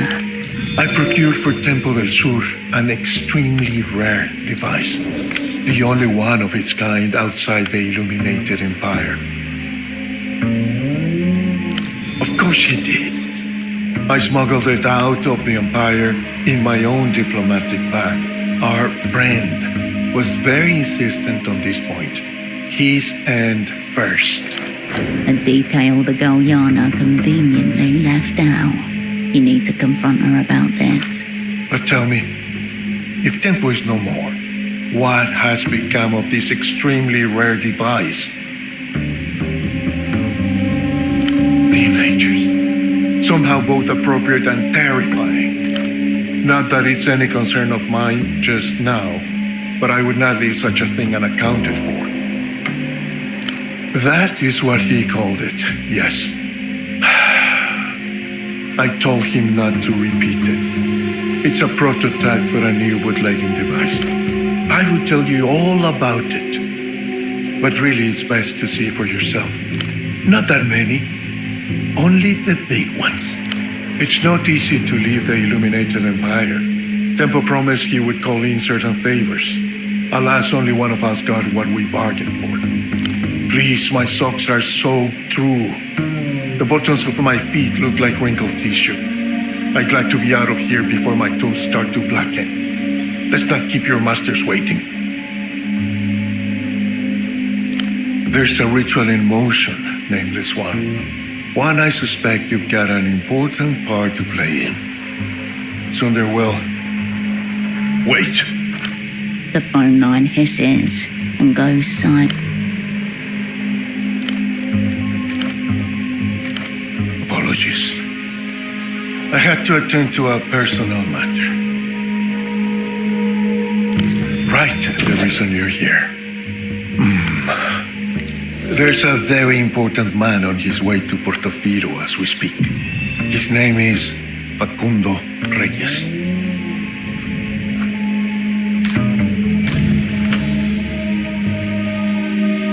Minister of Mass Culture for Lalouz, political theorist, suspected war criminal, architect for Lalouz's meteoric cultural rise. As of this year, 26% of all media originates from Lusian-affiliated distributors. Weekly textile shipments from Lalouz to the developed world, 1.5 million tons.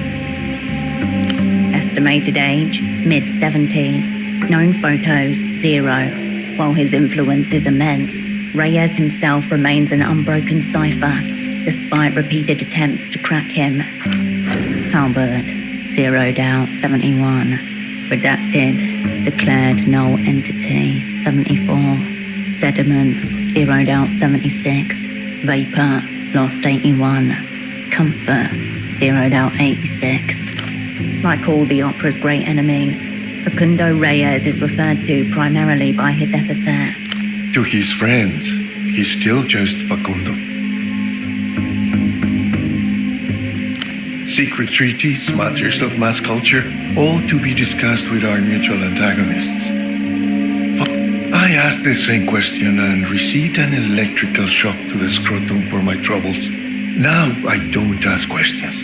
I just try to enjoy myself.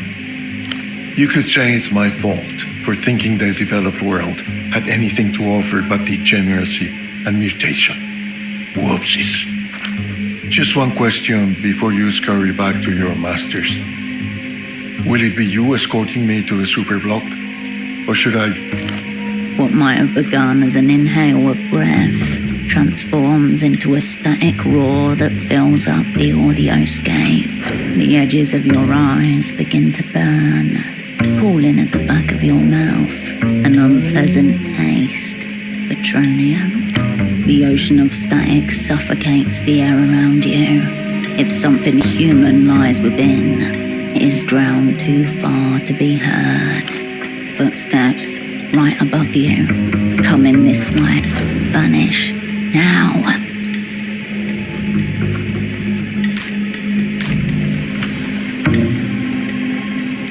Even as you turn around, you know it's already too late. Not quite hearing, but another sense, kicking in just one instant before the click of the door sounds. In the open doorway stands the sub-editor. You can just make out the shine of her red pen, held aloft, dagger-like.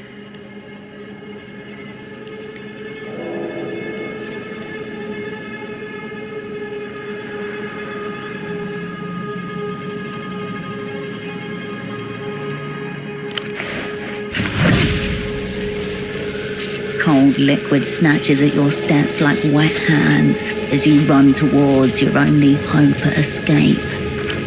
A crackle on the water surface, then something seizes your ankles, then your whole body as the world blackens.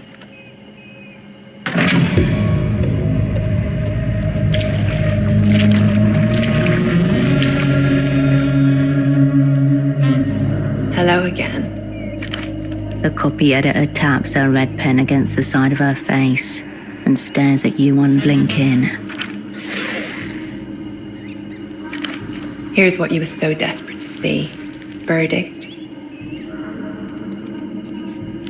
Already? I've barely touched you. Let me try something. Does this feel good? She runs her thumb over the pen, teasing its mechanical tip. Cold, crackling spikes of electricity run up and down your spine from focal points on your back. 10,000 needles across your skin. You're wearing epidermal electrodes, contact points for a remote electroshock device. Sick. There are conductors in the water too. You got a mouthful of it when you blacked out, actually. I cleaned it out for you. Say thank you. Invasive? Yes. Disgusting? I don't think so. More considerate, actually. A click beneath her thumb and a jolt of pain tears through your skin. Sharp. Fuck. Scattergang. Gnaw arms off. Run.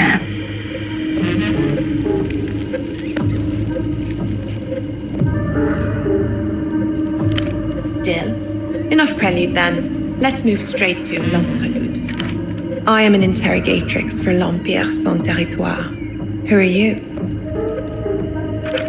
Summon a persona. Concede nothing, validate less. Cascade can slip out behind the human-shaped facade. Say nothing, and she will know nothing.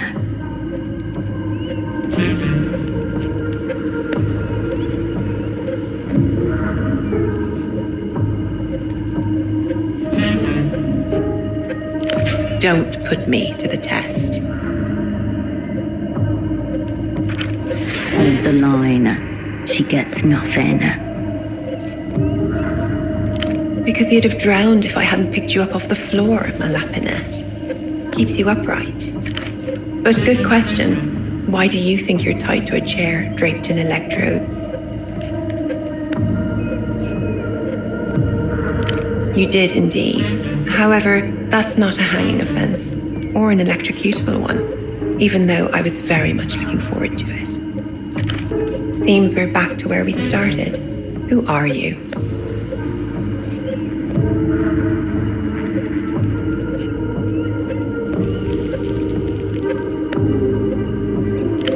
Vraiment? Then what were you doing sloshing around in a damp basement?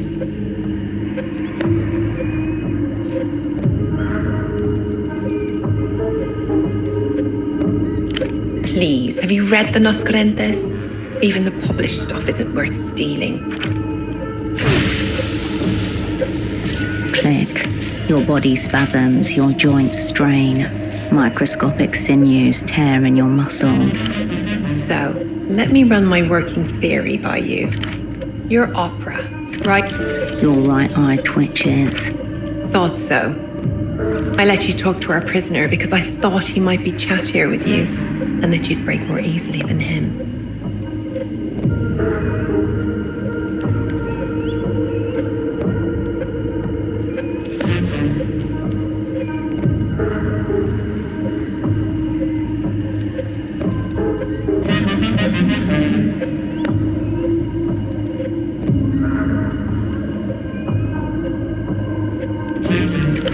The situation is dire. An advanced cognitive maneuver could turn her own weapon against her. The old remembrancer designation was fellow traveller. The contemporary one, psycho mirror.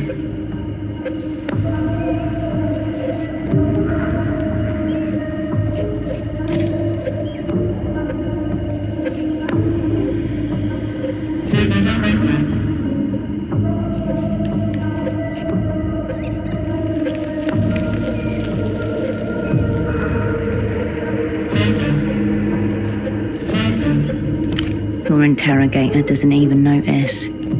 She's staring at your face, gently biting the thick end of her red pen.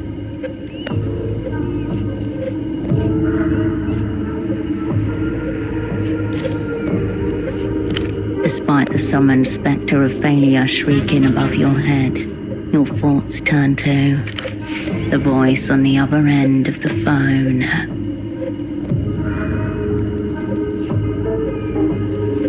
Impossible to say. She's very far away from you, though. Of that you are certain. She is checking her hair in a darkened window.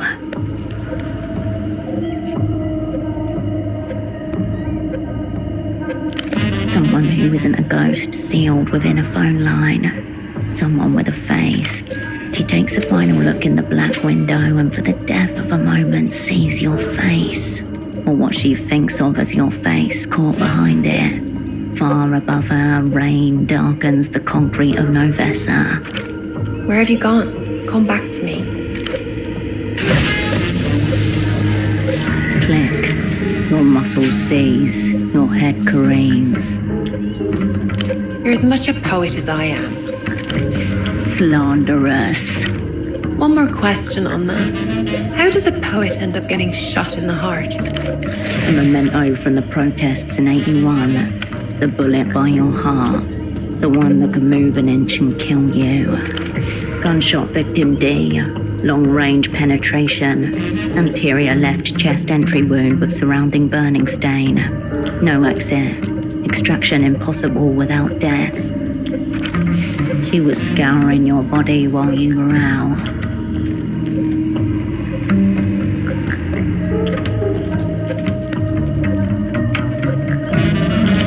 How cinematic. I hope the bullet isn't making the electricity worse on you. Very tough on the chest cavity. Thick. A fresh flare of agony rattles along your bones. Your mouth so wide that it tears. You smell smoke and burning. Who are you?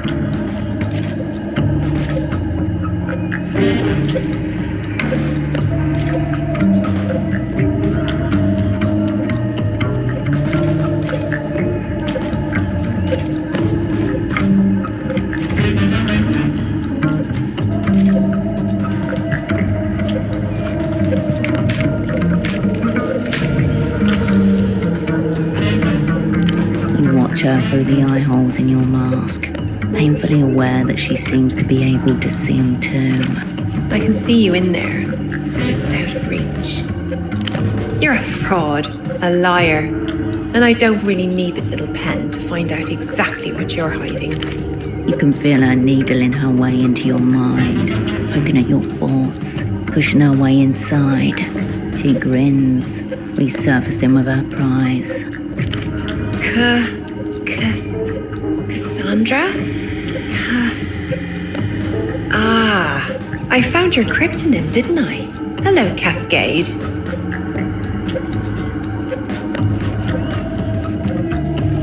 She drops a shallow bow, then stares at you, lips parted, eyes alight, her thumb roving gently over the pen. You are a communist spy.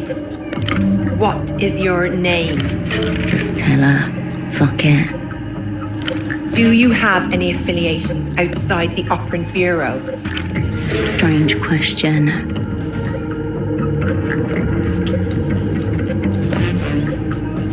What makes someone a friend? Are you currently on assignment in theatre? Yes and no. Just no. She frowns, taken aback. Interesting. You weren't lying there, were you, lapping it? Then I think, no, you weren't. That face under your mask, is that your true face? Why did you peel the plastic off my intercom?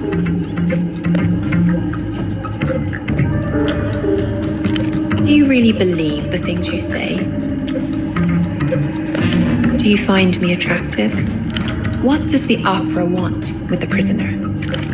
We have no idea.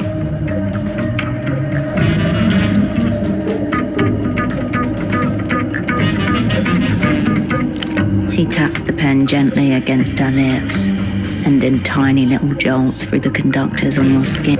Electric kisses. Not bad, but not particularly good either. And now we're out of time.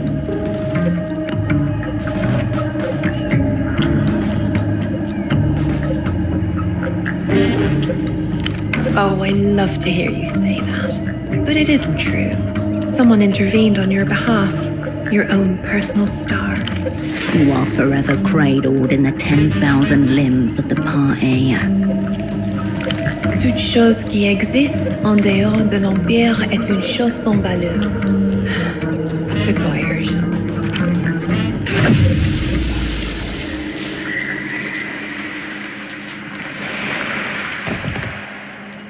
Click. The world drops you like an old toy.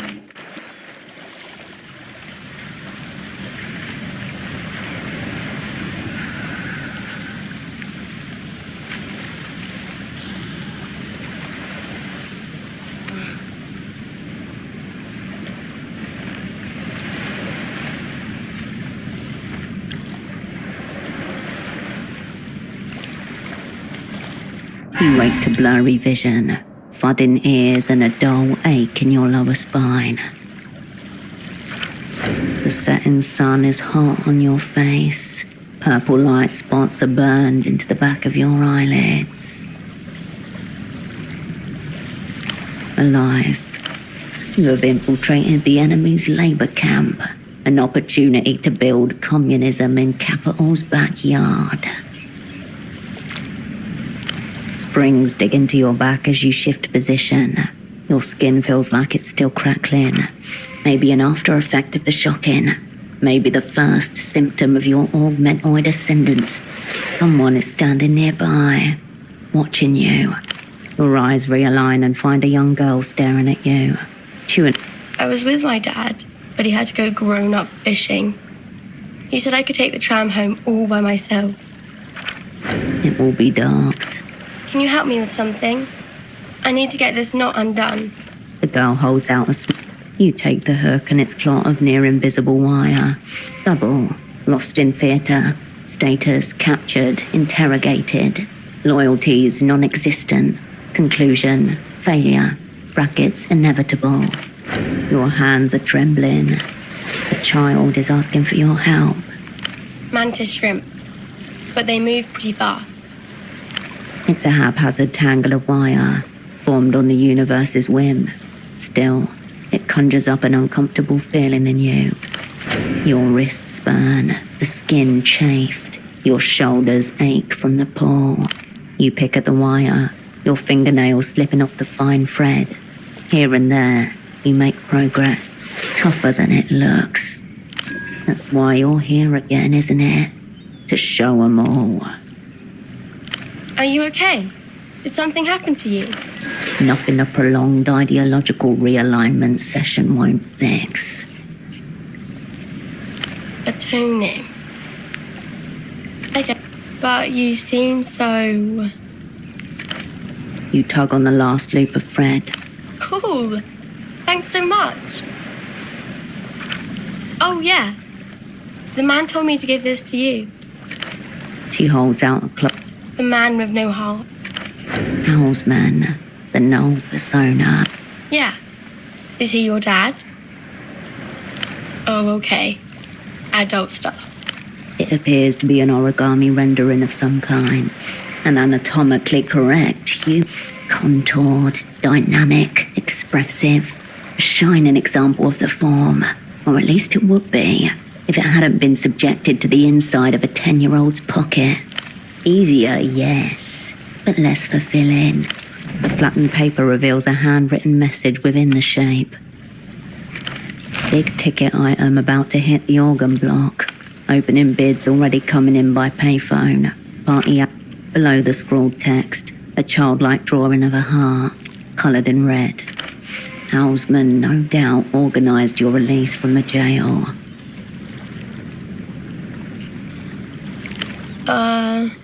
Nope. Okay. For what? Your gaze instinctively turns north, towards the fog and colour of Party Alley.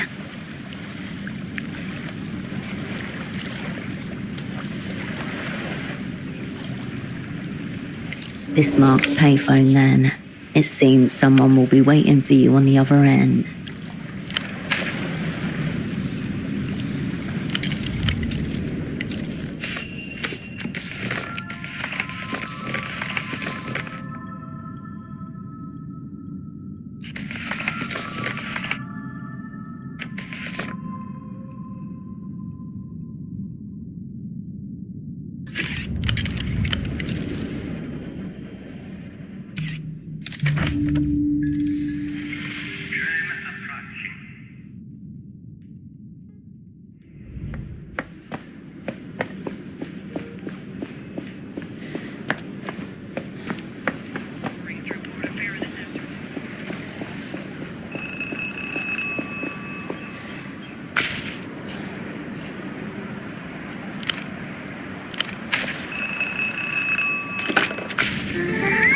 There is no response, just the sound of your own breath against cool plastic. Looks like you missed your tram. But at least you didn't get yourself zeroed out. So thank you for that. Don't let her hear your surprise. Volley it back. Just a casual phone call between old friends. We've got a lot to catch up about. You really went off script back there. We're lucky an old associate reached out and filled us in. Something different about the projections just now, against the old palace of culture.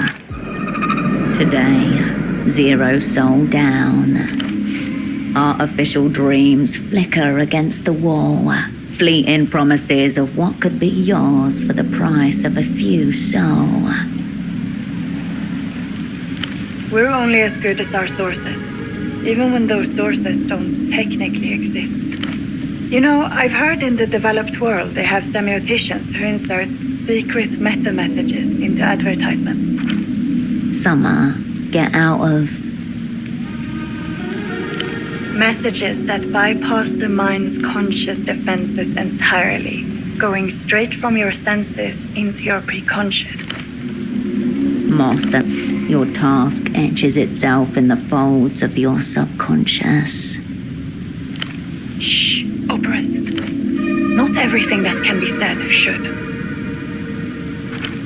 A bird passes across the beam of the projector, casting a lunatic shadow as it goes. No, not a simulation. A prologue. You said this was way bigger than you and PSEUDOPOD, and you were right.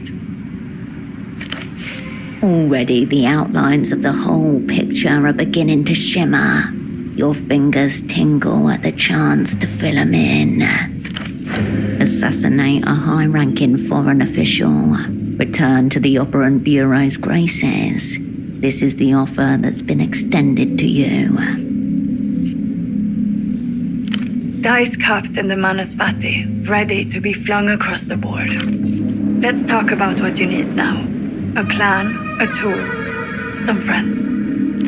You recently made a new acquaintance, did you not? An older foreign gentleman. Dante, the old prisoner. He seems like a highly knowledgeable individual. I'm sure he could help you find a suitable time and place for your purposes. Is that so? I didn't realize you two were still in touch. Well, the Manuspati has given us a very interesting board state. Well done. If there's a deal to be struck, your old friend will be the one to approve it. How wonderfully convenient. Because you haven't yet felt out your trading partner. We're talking about the linchpin of the developed world. They will deal. Delusions of entrepreneurship. Very concerning. Also tangential. Talk to Esty. Find out what your new acquaintance is worth to them. You already know she keeps an apartment in the housing campaign. You need only find which one. It sounds so fun and easy when you say like that. Of course, in reality, it will be very, very hard. I was thinking something discreet, portable, quiet. A pistol with suppressor. either built-in or attachable. Ha. Sadly, we haven't got the time nor the connections to arrange a proper import. This one's going to have to be procure in theater. Opera speak for your problem. I told them we should have stuffed something in the fax machine. Alas, my request was deemed extravagant. I think a quiet purchase is best. Less paperwork. How you arrange... Go Eyes, the street hustler and man of many endeavors. He's your lead. Oh, excellent. A note of concern for the company you've been keeping. You didn't think you were going to do this alone, did you?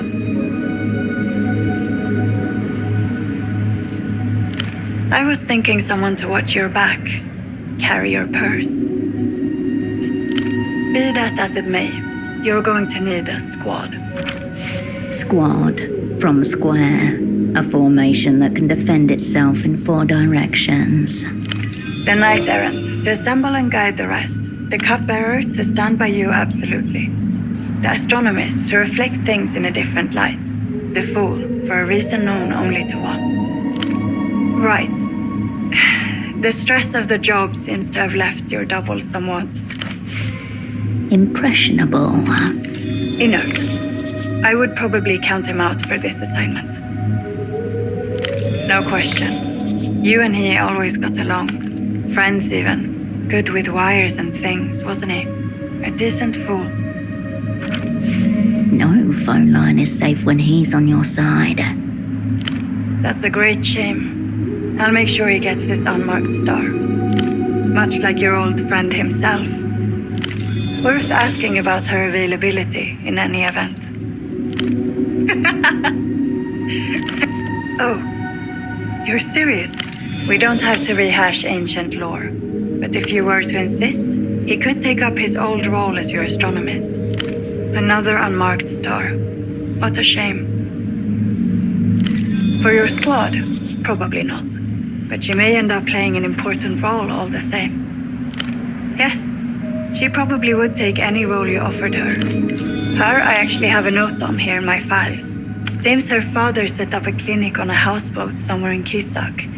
Maybe worth paying him a visit. A houseboat doctor. Could it be Dr. Hugo? Perhaps he's changed his name. I'll be there for you as well. You can reach me from any payphone if you need help in theater.